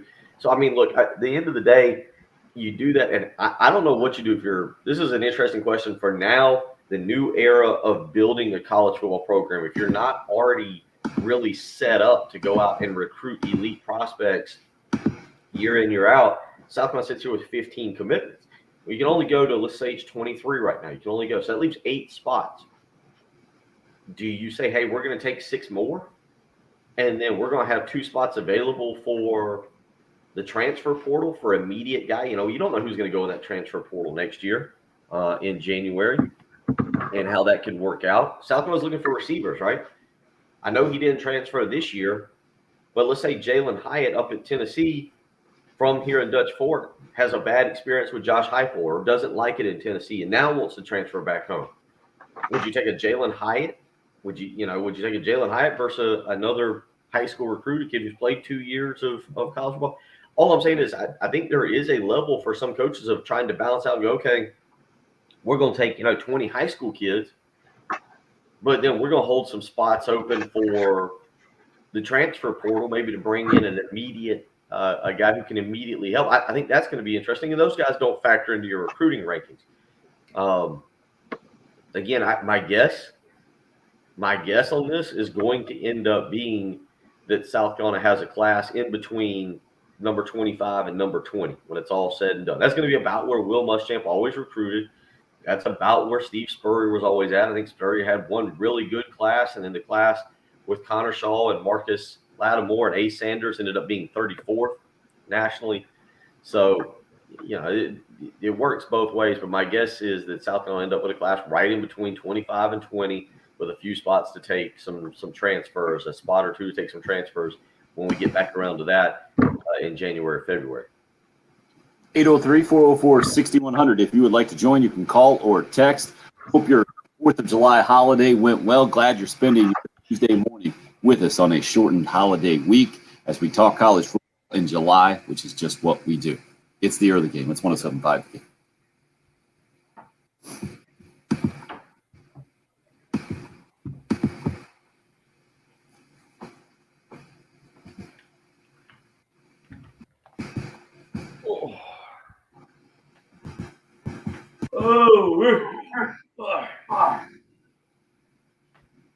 Yeah, RL, good stuff, huh? Told Bill that he just needs to get out of the way and let us watch the sunrise. There you go. Now you can see it. I'm just right over here to the side.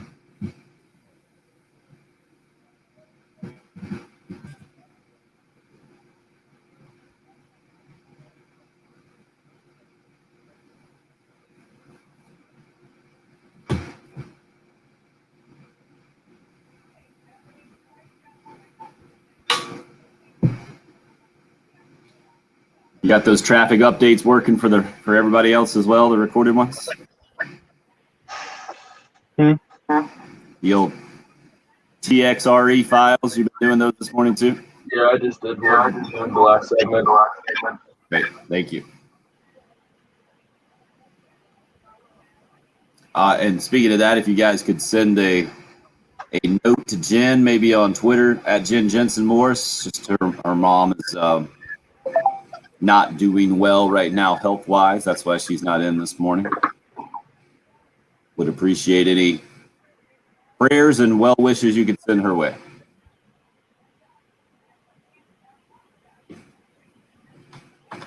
Hope's in this morning, right on time. Morning, Hope.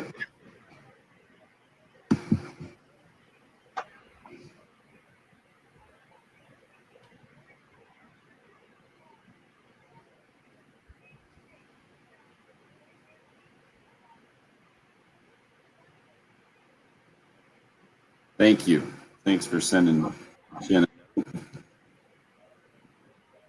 Oh, we got text messages flying now. What do we got going?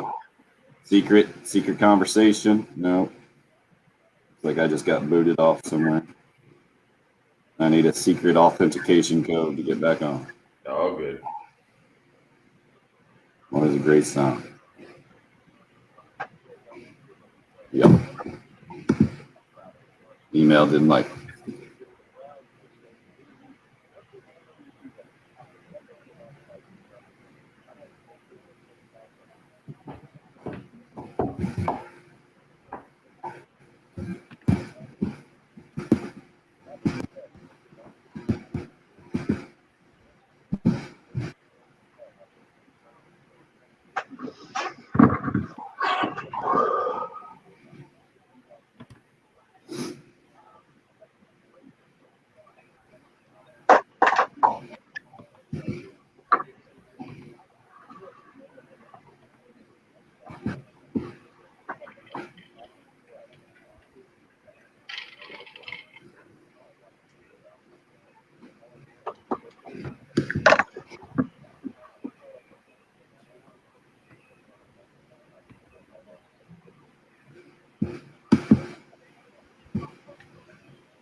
Bill, excuse me, a couple of texts in. Do you get any type of credit transfers out? Do we get any? And how many? No. No, I know the answer. But Just wanted to give you the heads up. I'll pop that one up on air. And Hot Sauce Ross asking about decommits as well. yeah.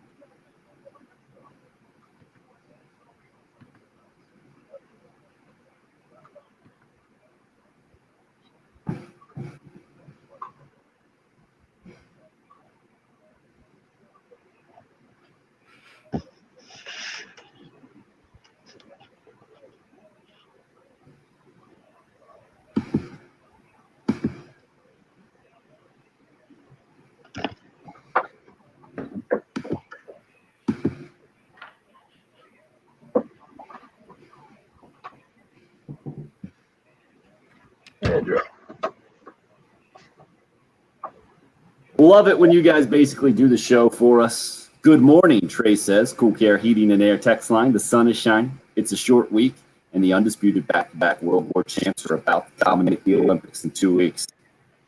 Also, side note, Trey mentions Shane Beamer would be a contender if recruited to the Olympic school. That is our headline today for sure. Rivals rankings have the Gamecocks all the way up to number 13 in the country right now after 2 more verbal commits become public over the weekend, getting the class of 2022 up to 15 total commits for Shane Beamer and his first-year staff with the Gamecocks. 24/7 Sports Composite recruiting rankings have the Gamecocks at number 16. Now, it's the tricky balance between knowing it's July. These things will float a little bit for sure, and not final recruiting rankings and recruiting in general, a bit of a crapshoot, especially having had the COVID situation involved in these recruits and having limited contact, limited evaluations, much more limited than traditional. More of you on the Cool Care Heating and Air text line. And the Cool Care Heating and Air text line is important because Teddy D says, this is a little off topic, but I thought I'd share. Our AC unit upstairs, where most of the bedrooms are, went out yesterday. Made for a rough night, he says. He just got off the phone with Lisa over at Cool Care Heating and Air. And Teddy D says, I didn't expect same-day service, but sure enough, I'll have a technician here at noon. Thanks to 107.5 for connecting the dots. Absolutely, Teddy D. Nice work. Appreciate you letting us know about that. A couple of more specific football questions for you, Bill. Kip says, do you get any type of credit for transfers out? Talking about numbers for a recruiting class. And your answer is a definitive No, it's a hard number of 25 that you can sign each and every year. The problem with that, Kip, is that then coaches would run players off more than they already do if you're looking to gain some kind of credit and finagle the numbers even more than that is already done. Jay from the Interstate says it's good to see recruits coming in and saying positive things about the coaching staff from the Gamecock perspective he's talking about. Would like to see a couple more high-level recruits, Jay continues, but if they can develop these kids and put a good product on the field, recruiting will continue to improve and gives them a better chance to recruit at a higher level. We'll continue to discuss hour number 3 coming up next here on the early. Clear.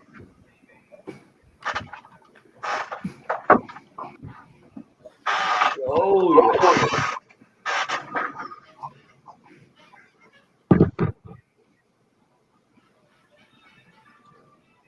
All right, so we got less than 2 weeks of shows here before SEC Media Days hit. This is our creative window for sure, right? yes. Well, yeah, with 8 more shows after today. Right. So if you guys got any ideas out there on the live stream, now's the time to throw them out and see if we can make something out of it.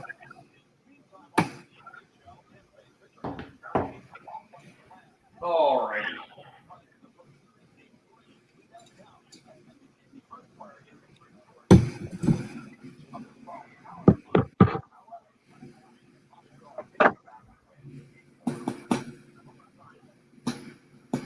See one guy out there in a John boat. There's a couple boats out there. Not like last Wednesday, Thursday, Friday when everybody was already starting to take everything off.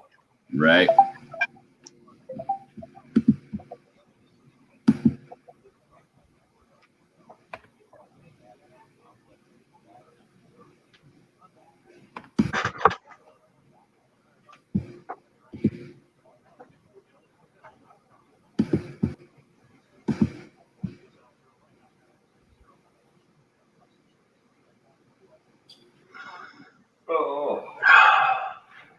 Oh yeah, I want to get into the golf thing a little bit today in this third hour as well that we haven't hit on yet. Get into what? The golf match tonight. Oh, yeah, okay. And where can I watch it is my first question. I know it's always been a Turner thing, right? TNT and Bleacher Report, I think. Yeah. So TNT. Gotcha. So I will not be. Whoa, why am I seeing this headline? Golf pro, 2 others fatally shot at a Georgia club in Kennesaw. Bill, whatever you're doing, stop doing it.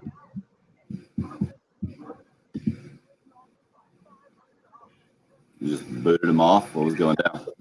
I don't know. Whatever that was doing, it was like a strobe light. Oh, yeah. Really?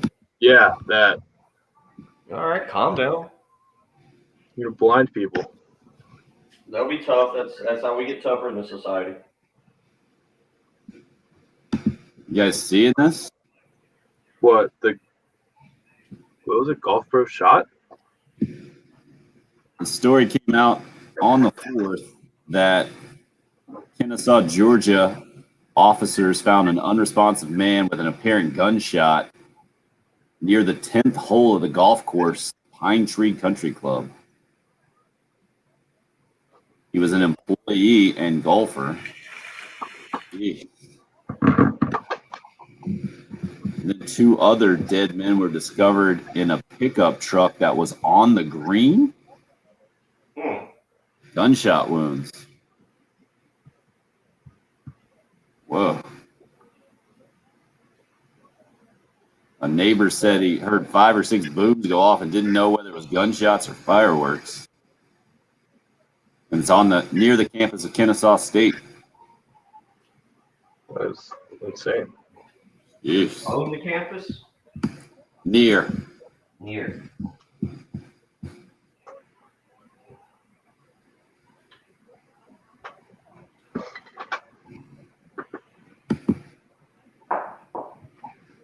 Yikes, so you had that, and then the hockey goalie died in a fireworks accident watching fireworks in a hot tub. Rude.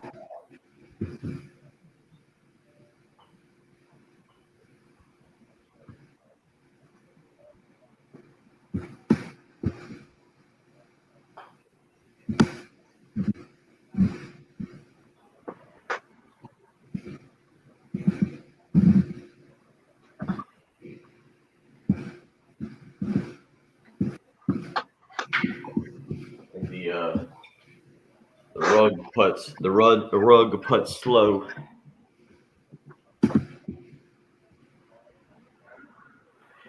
Did you guys see Emmanuel Acho getting dragged all weekend on Twitter? No, what for? Well, I mean, it was the Sha'Carri Richardson thing that was like a hot topic. Right. But his take on it was basically, what if a javelin thrower had smoked weed? He could have killed somebody, and that was his rationale for why the punishment did fit the crime. That's an interesting take. So, But I saw Calvin Johnson tweet out something in support of her. yeah, I mean, there was a lot of people supporting her, and a lot of people saying, yeah, but the rules are the rules. But it was just Acho took the route of, imagine if a javelin thrower was the one smoking weed and he was just getting roasted by everyone. You've seen the Twitter page Barry? You know what I'm talking about? Barry what? Sports Talk Barry. Barry McCockiner. Yeah, I've seen that one. He tweeted, "It's all fun and games until a weed addict breaks into your house and throws a javelin through your heart while you're sleeping." Just killed me. So funny.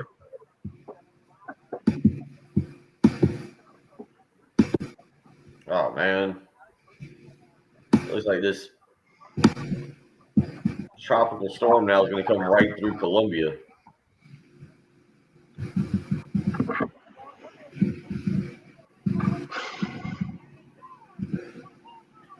Well, that's no good.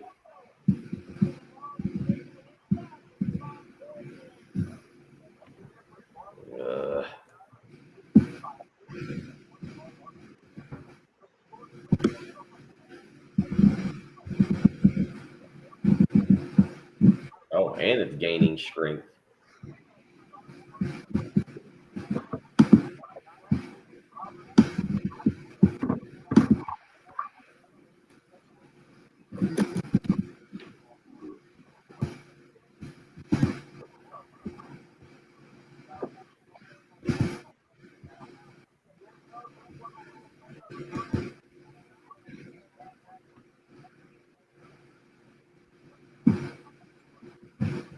Here's what we know. Elsa is a tropical storm will re-strengthen north of Cuba today. Will impact Florida Tuesday. So was this yesterday? Yeah. It's off yet.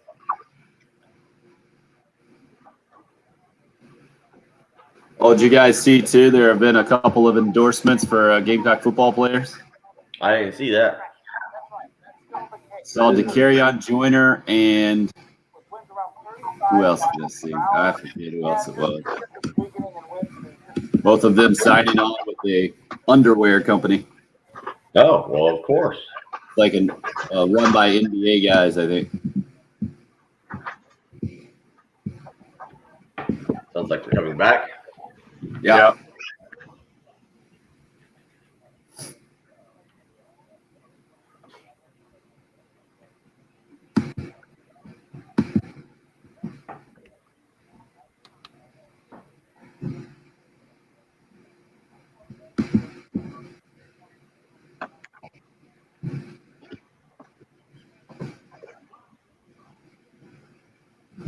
Yeah. What is Aaron Rodgers talking about? I thought when you take time, I guess it's a tricky thing. And when you talk about mental health, we certainly have seen it talked about in multiple ways here in Columbia. Ryan Linsky and the Linsky Foundation, Linsky's Hope, I think, kind of leading the way there. But Aaron Rodgers was talking about it going into tonight's match, and that's why I bring it up. And I will watch. I don't know how much I will watch. And then when I see it starts at 5 o'clock tonight on TBS and TNT and True TV, you can watch it all over the place. That's getting me grizzled that they probably won't tee off until hours later. And who knows? They're going to stretch it out. I think we all get bitter at that. At least I get bitter at that when I watch I just saw that 4 o'clock is the range battles. Right. Range, What The starts main at event 4? starts at 5. range battles. Okay. No, I've seen that the pregame to the main event starts at 5, and then the actual competition starts at 5:30. So let's not sell people on that. All right, maybe range battles will get us going at 4. I don't know. But I like the personalities involved here, obviously. Aaron Rodgers pairing up with Bryson DeChambeau, and then you got Tom Brady and Phil Mickelson. Love that. Love that Charles Barkley will be part of the call. I liked it last time. It's just the downtime in between shots is the tricky part, right? Where in most golf tournaments, you got plenty of other golfers to go to after you see a shot hit. Well, when you only have 4 golfers, then they got to go get their ball after they hit it, and there's downtime. It can take a while, and the whole thing. Maybe they've worked these things out from a broadcast standpoint since the last time. I'm guessing they have, or at least they have plans for it. But Aaron Rodgers was talking about, you guys see the headline, right? That he's been working on his mental health this offseason. And then so to me, that automatically goes to, okay, well, I guess the situation can certainly take a strain and the whole deal. But he was talking about how it's not working on your mental health is not talked about unless there are bouts of depression or other issues like that. But he thinks it's okay to talk about mental health without that, and just really trying to put himself in the best frame of mind moving forward. Well, to me, those are different things. Okay? Like being in the best state of mind and working on your mental health seems to be a little confusing. I don't quite equate those. Like mental health, when I hear about that, and maybe it's just an old school way of thinking about it, is there are some serious issues there that you need to work out and probably step away from your normal routine. What I hear Aaron Rodgers talking about is like, hey, I just want to make sure that everything is 100% optimal moving into this year, when we all know there have been some serious issues between he and Green Bay Packers management, and those issues continue to need to be worked out leading up to this. I'm also interested to hear how much that will be talked about tonight, if at all. Or I'm guessing there was a bit of a gentleman's agreement going into this thing that, hey, man, I'm in a situation with my management. Let's not bring that one up. What do you think, Bill? Are we going to get any trash talk tonight on Rodgers and the Packers?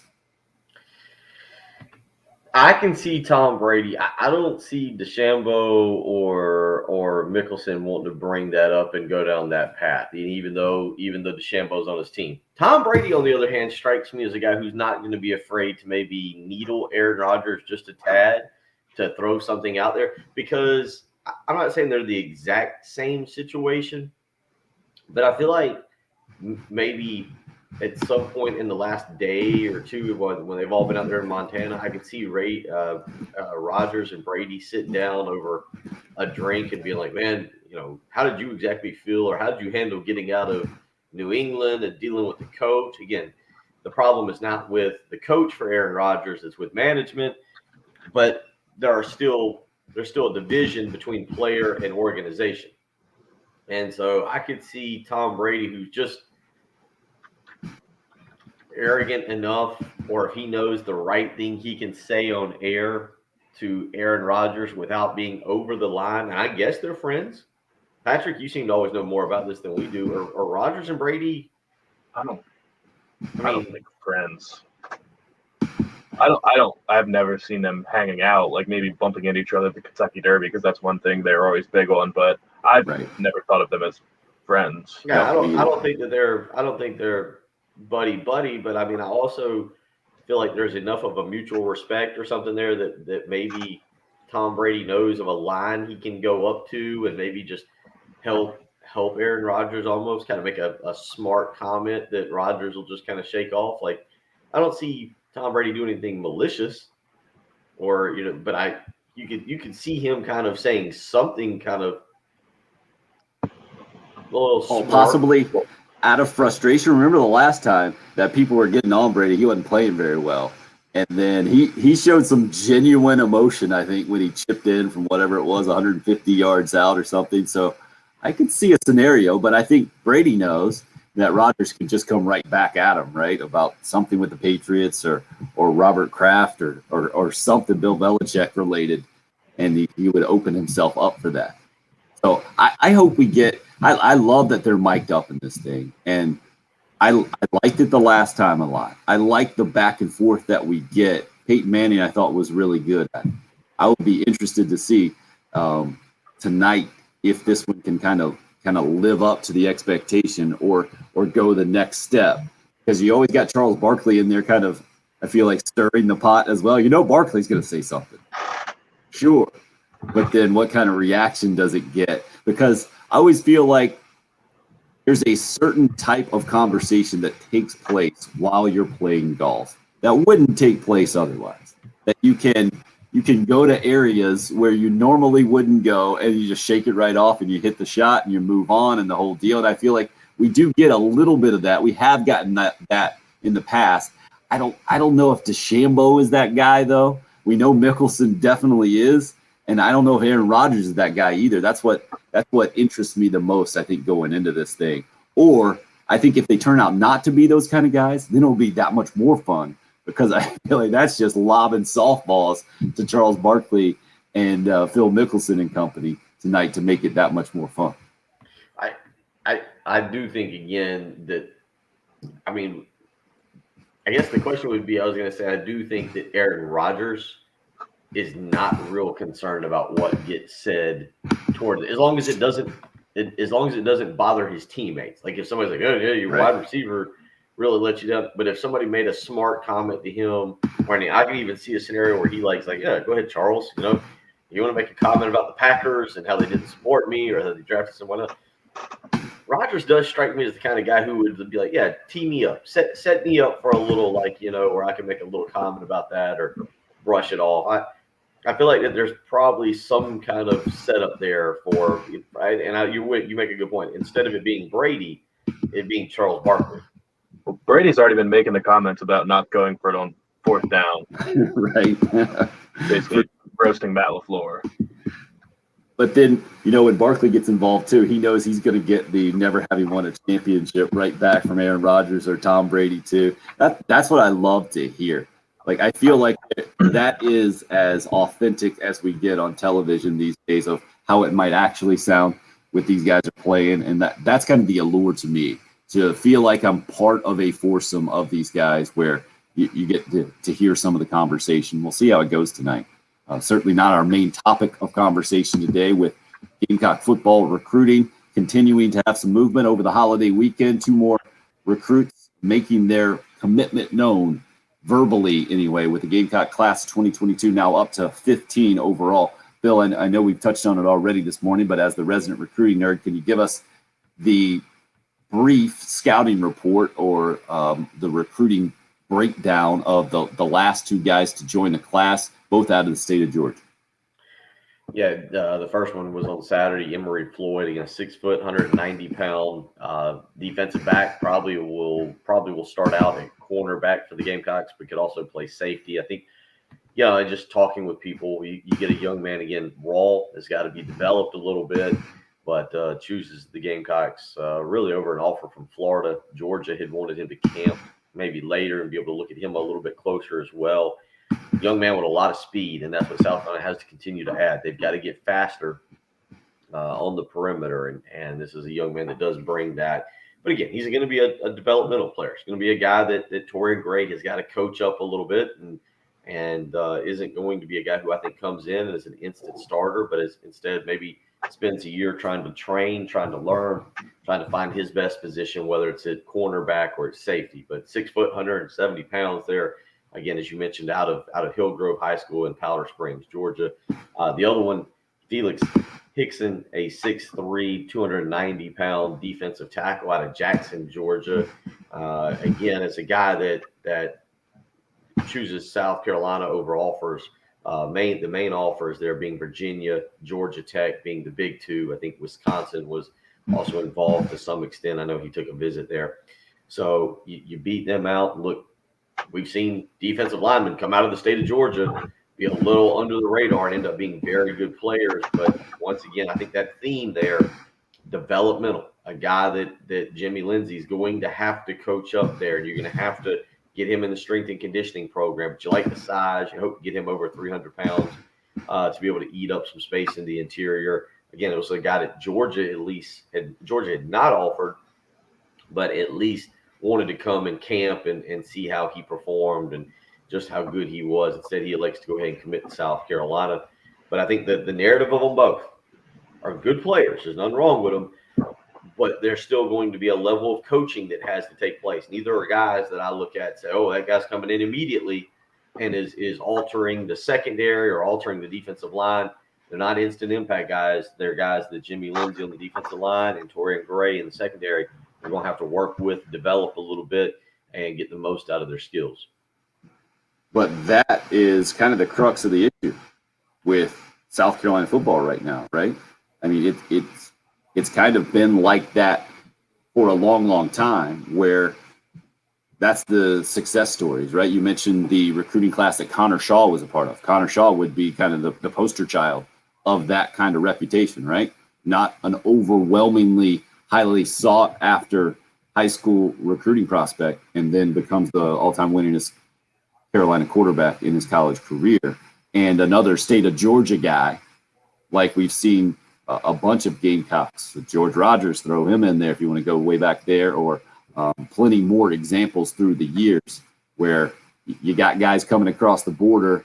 And I think personally it's been one of the main reasons why the Georgia-South Carolina series has been as competitive as it has been, even though a lot of times you look at the overall recruiting rank, you see Georgia much higher than the Gamecocks, just because it seems like to me, Bill, through the years, a lot of South Carolina players who are from the state of Georgia have had a special place in their heart for that Georgia game and have been ultra motivated, I think, through the years.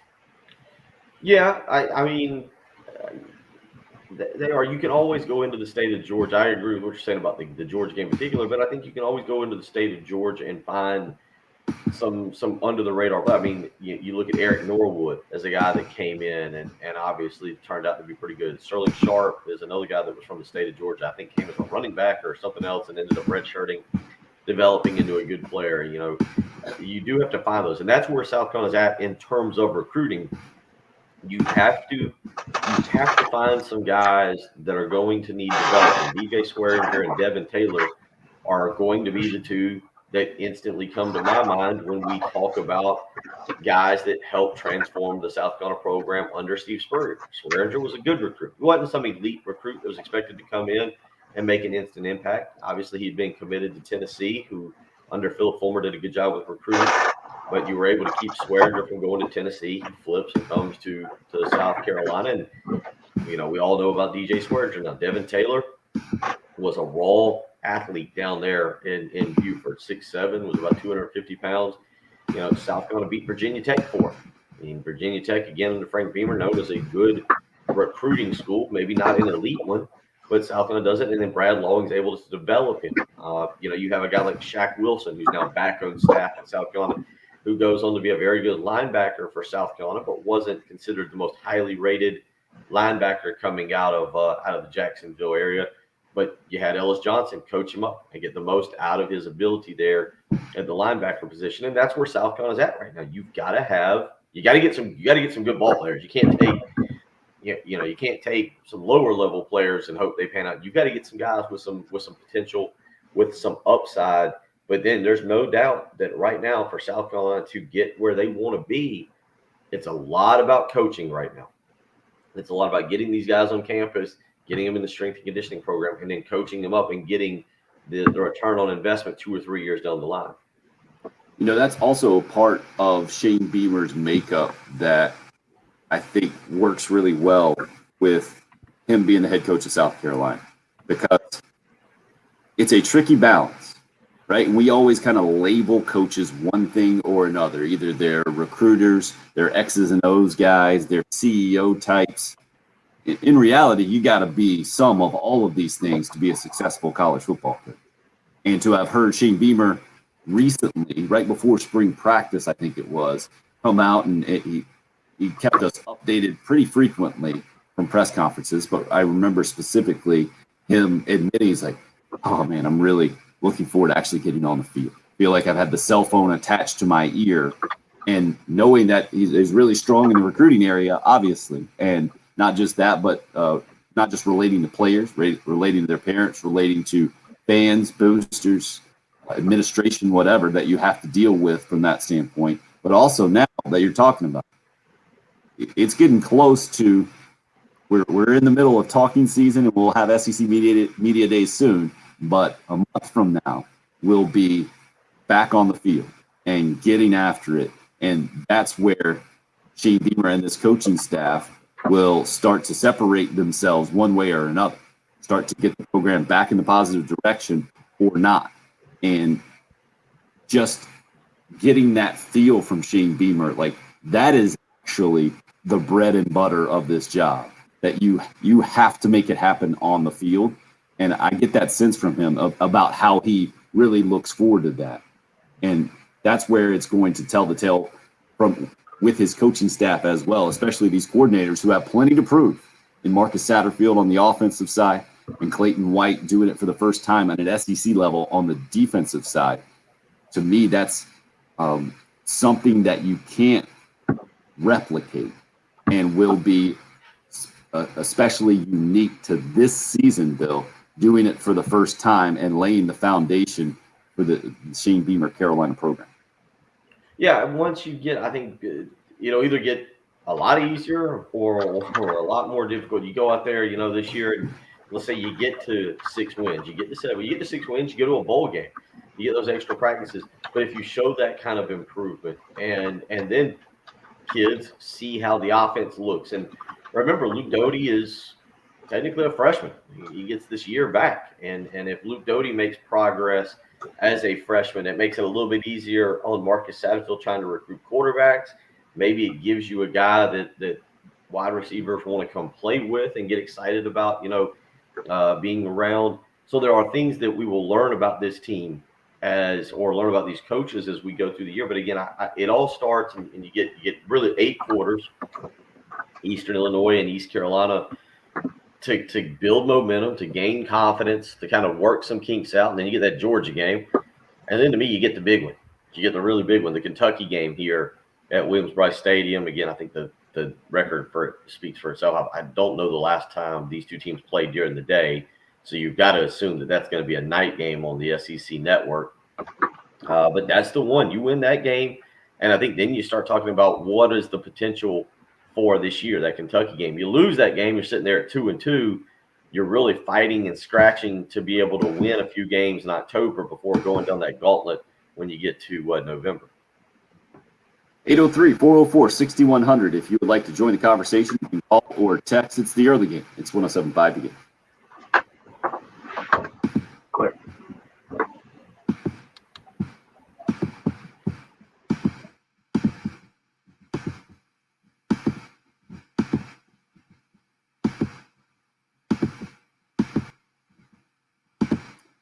Speaking of making things better, I know one way you can make that happen right now. Go online to ZeroResColumbia.com. Call 803-262-4020. Zero Res Carpet and Air Duct Clean. If your house is anything like mine right now, it could use a little professional help. The 4th of July weekend celebration. It was a lot of fun at my house. It also didn't leave the house in its best condition. I mentioned some yogurt bites earlier by my 1-year-old. That's the latest thing. We had chocolate chip muffins for some reason, and that just ends up in an absolute disaster.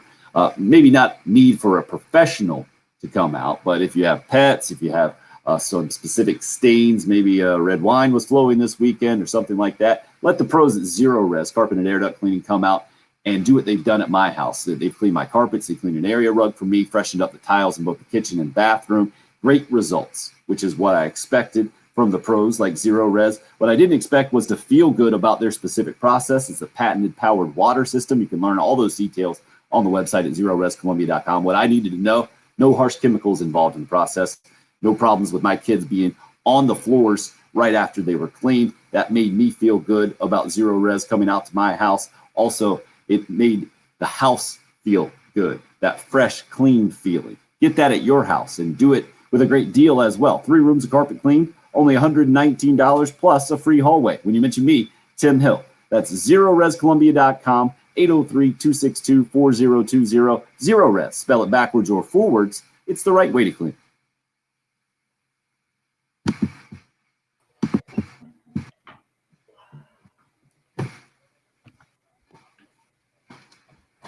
I'm going to go grab some water real quick. You're good. You good to hang for a little bit?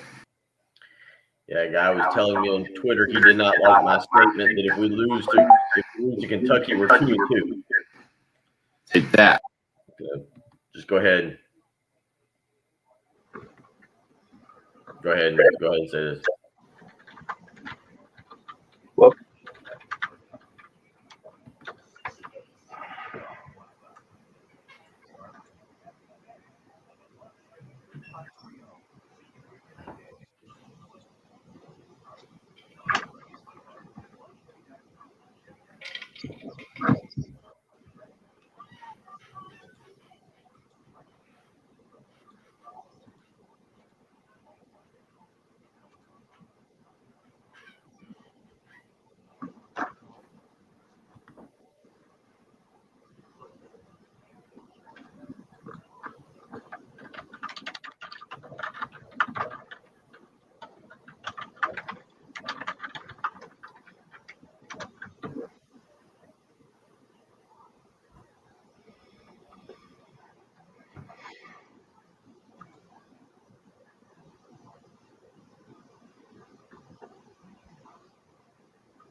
I'm not sure if I like sitting here as much as I did the other way facing out.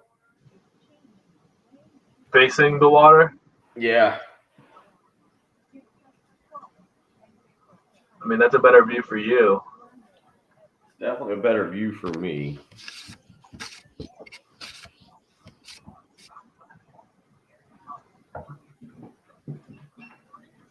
Like Tony Soprano, somebody could just walk up behind me and knock me and take me down. That didn't necessarily happen to Tony Soprano.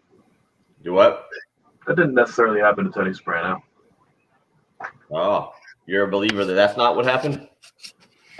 Just a believer that it was intentionally left big. We all got to have a theory. Everybody's got to have a little bit of a theory.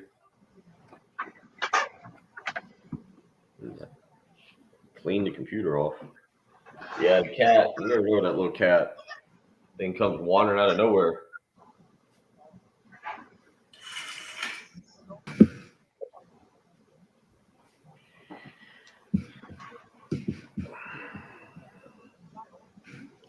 Yeah, Oscar Delp will either choose Georgia or South Carolina. I don't. He is not. He's going to be either. I kind of lean toward Georgia, but I don't know with that kid. I don't think anybody knows with him just yet. Morning, Trey. Whit, where are you now? You already told us, my bad. Maybe Texas. This shirt is pretty old, man. What did that say, 14, where I tried to do this?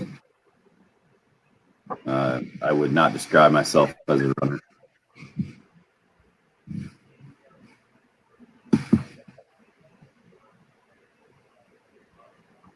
Or what?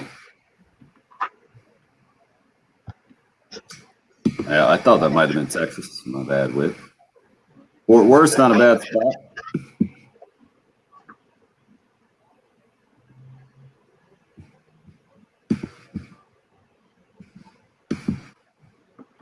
Man, what is the deal with the Clemson texters this morning? They just missed trolling. It looks like. It was a boring weekend for them.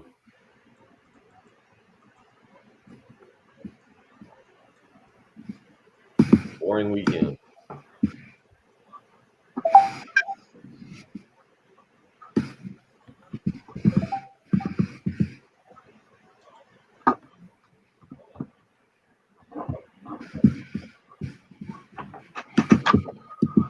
I didn't realize East Carolina opens up on a Thursday night against Appalachian State, huh?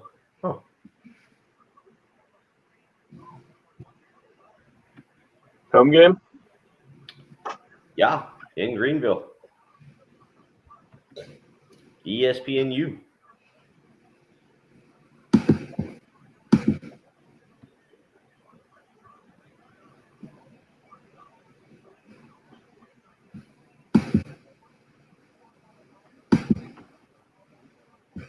Yeah, East Carolina went 3-6 last year. Yeah. Those 3 wins were against who? Do you have it in front of you?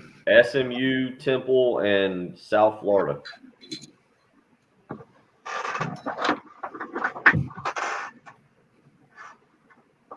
We're back. You're up.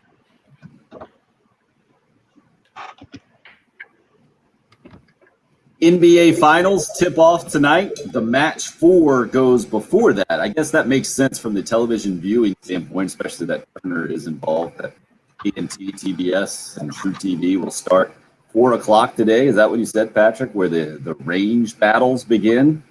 Yeah, I think so. I got a notification from Bleacher Report saying the match starts at range battles in the app in the Bleacher Report app. Gotcha. Awful announcing. The website Awful Announcing always has a breakdown of today's viewing picks, so it tells me all the soccer games as well here. But it does break. It says the Phil Mickelson, Brady, DeChambeau, Rogers, the range battles at 4, and the pre-match show is on at 5. But the range battles is on Bleacher Report /YouTube. So I'm guessing, as you said, Patrick, that is a totally different. I was unaware Bleacher Report had a YouTube channel. I guess, is that what it is? I guess so. I don't know. Just said the app. They botched this thing last match, didn't they? Or no, it was the Tiger one, the initial Tiger one, where they made people pay and then it screwed up, so they just had to give it to everybody for free. Yeah, that's exactly what happened on that one. And so again, I guess traditional cable TV or network TV coverage starts at 5 this afternoon of this thing. I think they're supposed to tee off on the first hole at 5:30, which I would imagine would have them wrapped up somewhere around tip-off tonight for game number 1 of the NBA Finals, which is not supposed to include Giannis Antetokounmpo for the Milwaukee Bucks, the Phoenix Suns, in there for first time in a long, long time as well. And we talked about it off the air, but this is one of the least anticipated, least interesting to me off the top of my head or going into this thing, the NBA Finals that I can remember. Bill, what about you?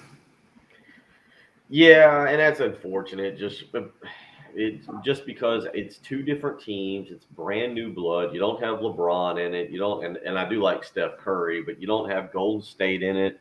It's entirely different. I think Patrick, I think you'll agree with me that maybe Chris Paul is unlikable, but I do think you have likable guys in the finals. And again, just from the standpoint of seeing something new, it's kind of interesting.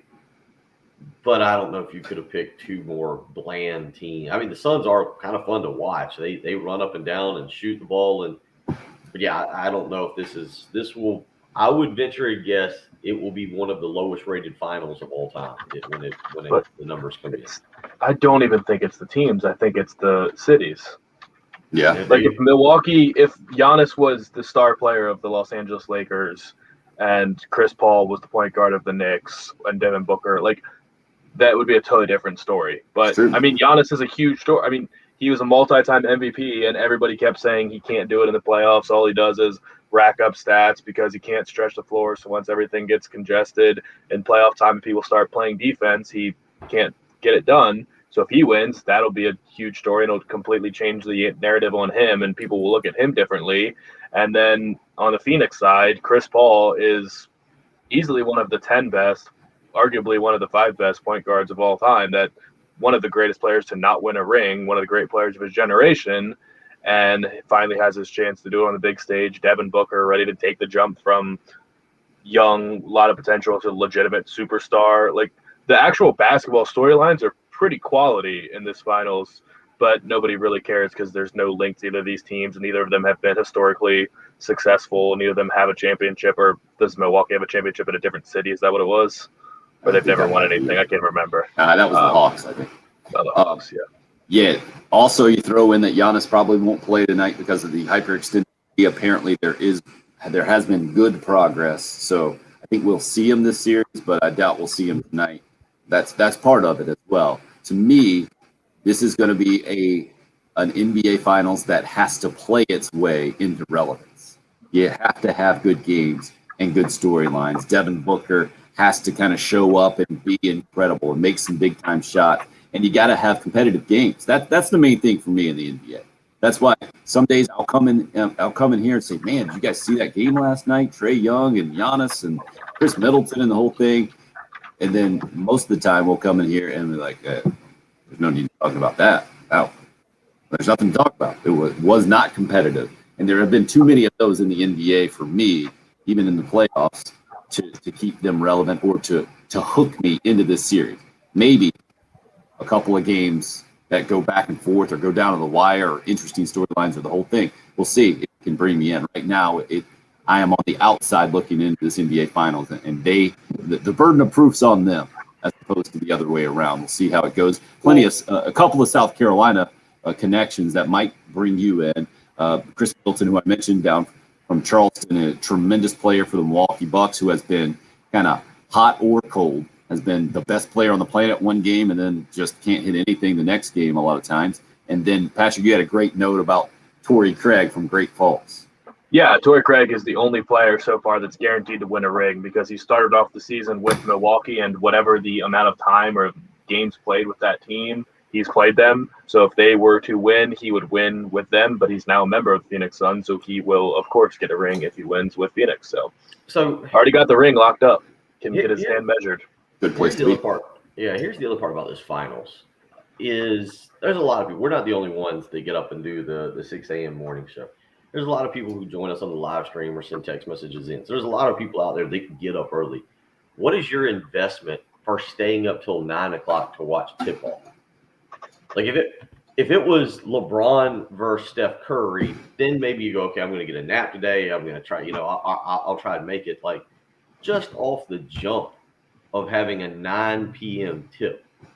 Tim, you mentioned it last night. You were watching the hockey and it goes to overtime. You're like, it was 11 o'clock. It was 11 o'clock when the hockey ended the third period and they're going. And that's the other part about this. And this is where, as all of us being, most of us, I know we've had a couple people weigh in from Texas on the live stream, but being here, yeah, I can complain about East Coast bias because, man, 9 p.m. for a Bucks Suns game, how invested in that am I going to be to stay up past midnight to watch some of these games? Probably we'll get over around 11:15, 11:30, I'm guessing, as long as it's in regulation and nothing out of the ordinary happens. I stay up until midnight to watch Sunday Night Football every single Sunday in football season, but that's a far less meaningful game. If it's a week 3 Sunday Night Football game and I'm staying up till midnight to watch it, that is far less impactful than the NBA Finals. But Well, still, I agree. It should start at 8, 7. yeah, 7:30 I can would be get great. it. The Stanley Cup's been starting at 8, and like I said, third period ended at 11 p.m. last night. Patrick, the one thing about that, I know it's different for you, but a lot of people don't have to work on Sunday. You get up and you've got things you've got to do. But I think that's one part about when we talk about. But people work on Monday. That's the point. It's the next day that's the issue. Well, that's what I'm saying. You get up. I mean, it's one thing. I'm like you. I can come home from a football game and flip on Pac-12 after dark and stay up knowing that Sunday I've got time to recover, as opposed to getting up at Yeah, I was talking about NFL football on Sunday night. Whatever that's about Sunday an night football 8:20 kickoff, isn't it? It's an 8:20 kickoff, but a football game is much longer than a basketball game. Okay.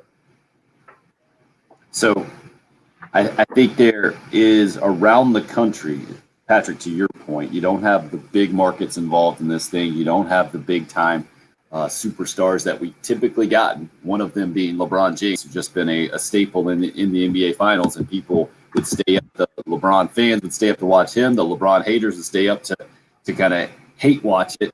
You don't have that factor in this year, so I think there is a built-in audience that the NBA Finals is going to have to convince, and put me in that audience, going to have to convince me that this thing's worth watching. Otherwise, I'll just kind of chalk it up to where we've been in sports, that this has just been a different year. So because it's a condensed, 72 game schedule, I think, for the NBA in the regular season, and they're coming off the bubble and everything involved with that, I'm not going to invest in this like I would in a typical year.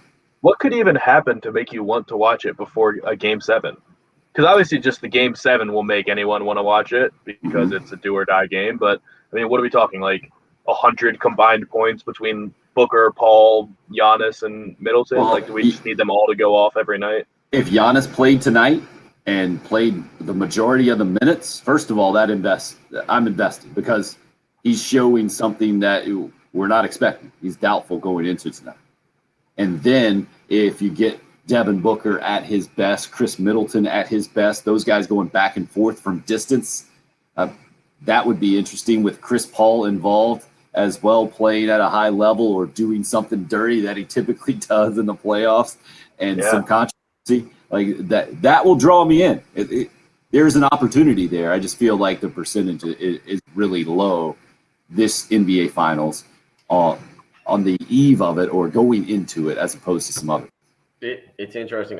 So I looked at the schedule ahead. You've got a game tonight, 9:00. You've got a game Thursday night at 9:00. And then they skip Friday, Saturday. And I know it's travel days, but I go back to what I just said. Your game 3 is at 8 p.m. on Sunday night. And you said, well, what'll get you involved? What would get me involved is having it at a time where I can be grilling or relaxing and watching TV, and not at 9:00, or Sunday night at 8:00 is the closest thing that I've got to being able to do that. But it's not what I consider appointment television to go sit down and go out of my way to watch it. It's going to have to be something where at 8:00 now. Sunday night will probably be different. I think the Stanley Cup will be just about over, but it's also going to be, for example, on Sunday night would be Game 7 of the NHL. Right. Yeah. Right.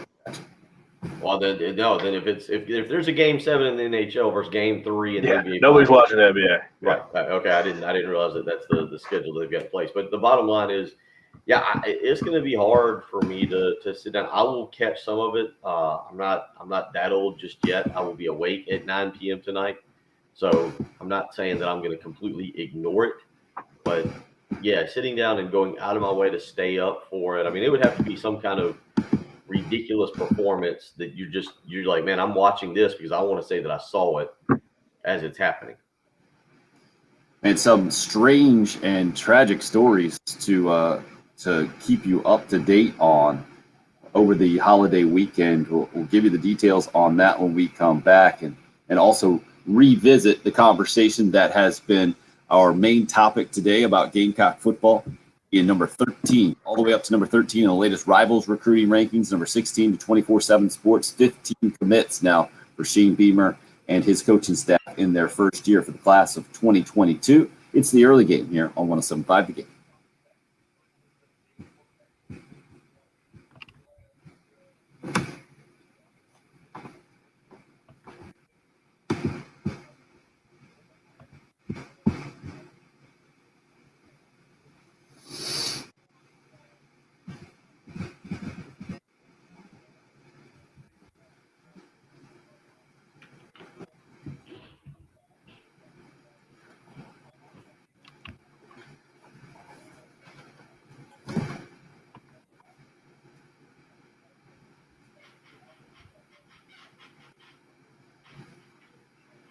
All right, Tim, is this little scenery working better today than the other one? Well, I got better.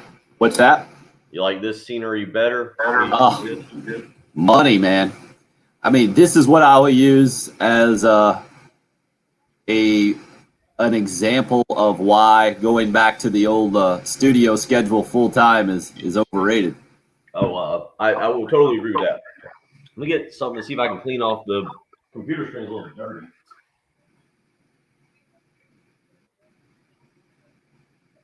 Yeah, with you, Mark. I think a lot of people are going to be in that boat. Not ready for the week at all.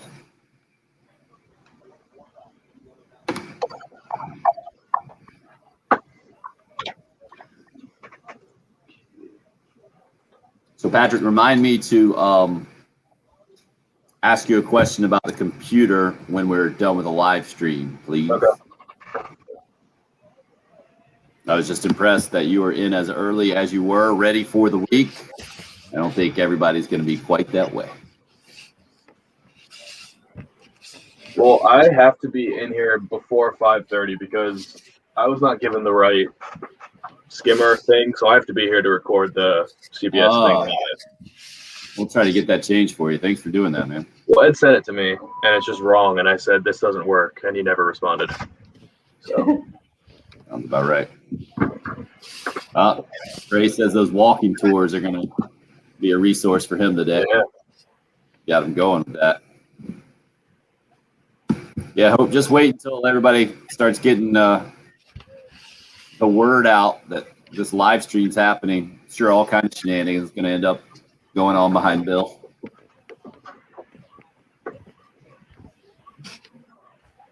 Thanks You have a for name early for in the the dog morning. that's been out there walking, Bill? Do what? You got a name for the dog that's been walking behind you out there? Oh, has Levi been out there? Yeah, Levi. There you go, Hope. There we go. Oh yeah, it's a little bit better. I'm having to stare at having to squint a little bit more, so just cleaning the computer screen probably.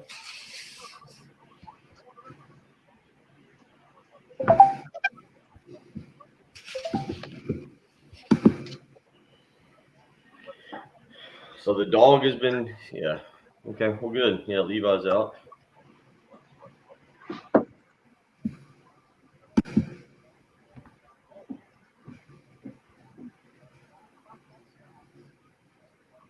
Yeah, that looks better. Yeah, I guess I could, I'll play with, I've got lights on in here.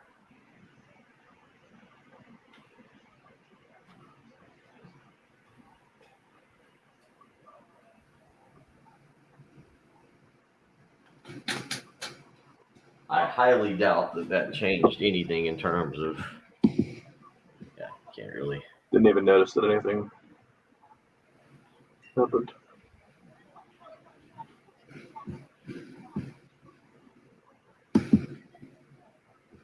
I don't think I really have another. It'll work. We'll toy with it. 4-day week.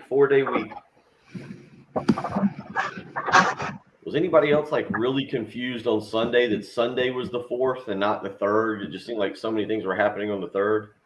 Yeah. Yeah. Saturday night was big.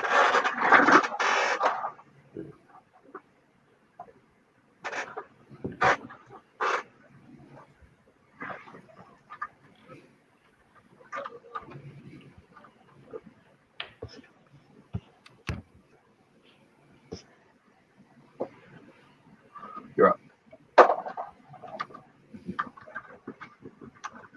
Certainly try to keep it as positive and upbeat as we can here on the show. Been doing it for 5 years now. The 5-year anniversary of the show was yesterday. Appreciate all you guys and everything that you do for us and with us every single morning. But sometimes there are just tragic stories out there that we obviously you need to be aware of. And I think 2 of these fall in that category this morning. We've been talking about golf with the match 4 going tonight, 5:30 or so on TBS, TNT, and Bleacher Report also going to have a feed of that.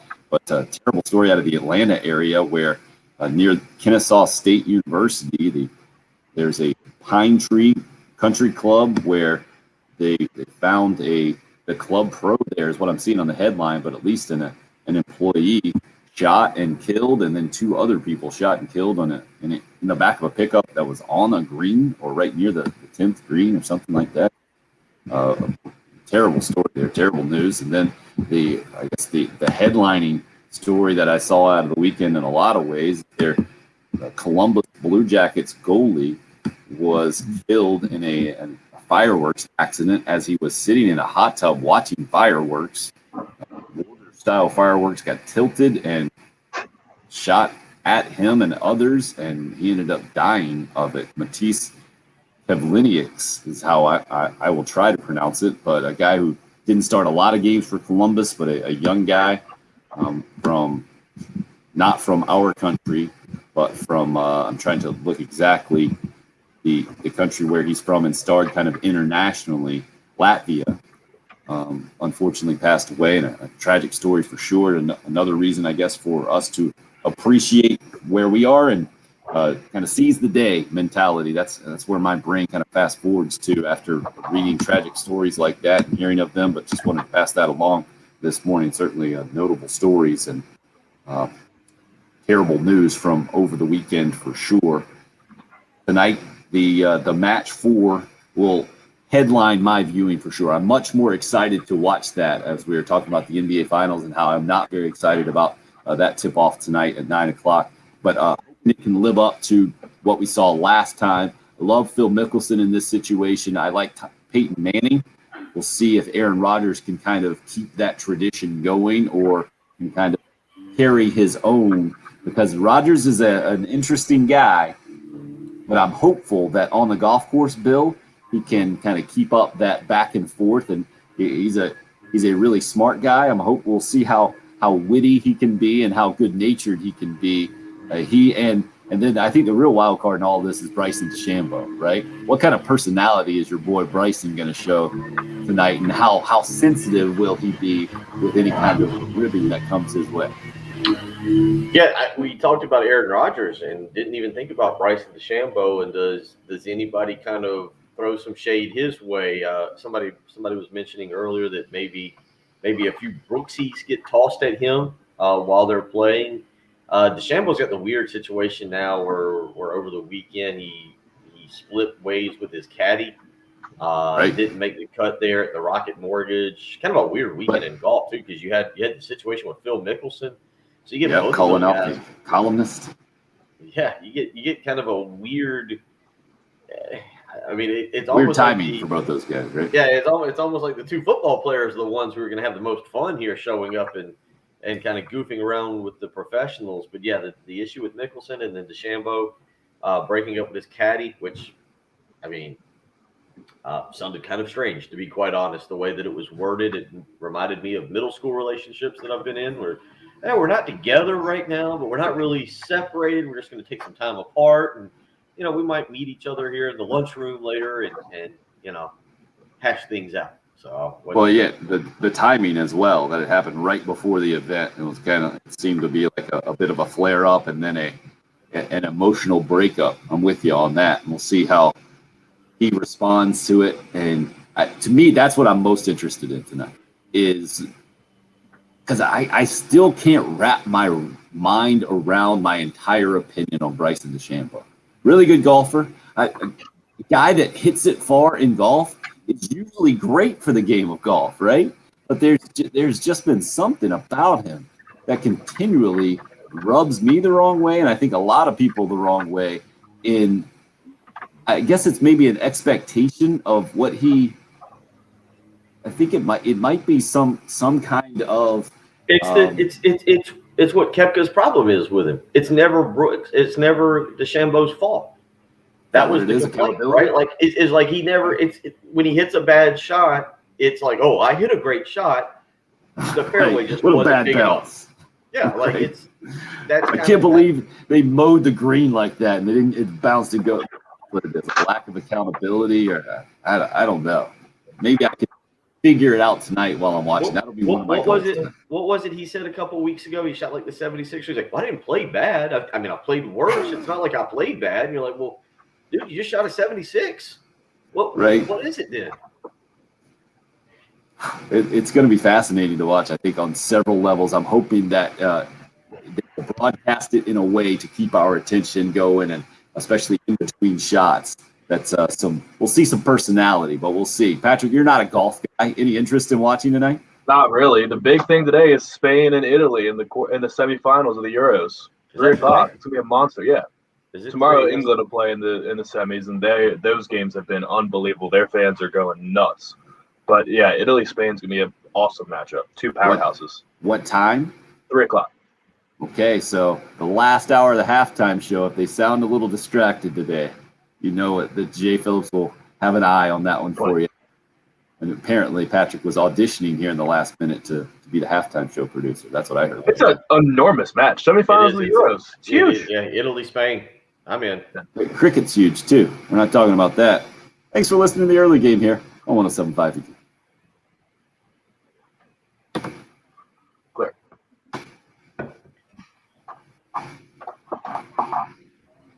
Oh, thanks for hopping in, guys, this morning on the live stream. Appreciate it. We will do it again in the morning. We'll see. I can't guarantee that Bill will have the same sweet sunrise that he gave us today, but I'm hoping so. Oh, yeah, each and every morning. Right? He's reconfigured. You can count on sunrise on Lake Murray for the next several weeks at least. That's right. Hope, DC, Mark, we'll talk to you guys in the morning. All right. Thanks, guys.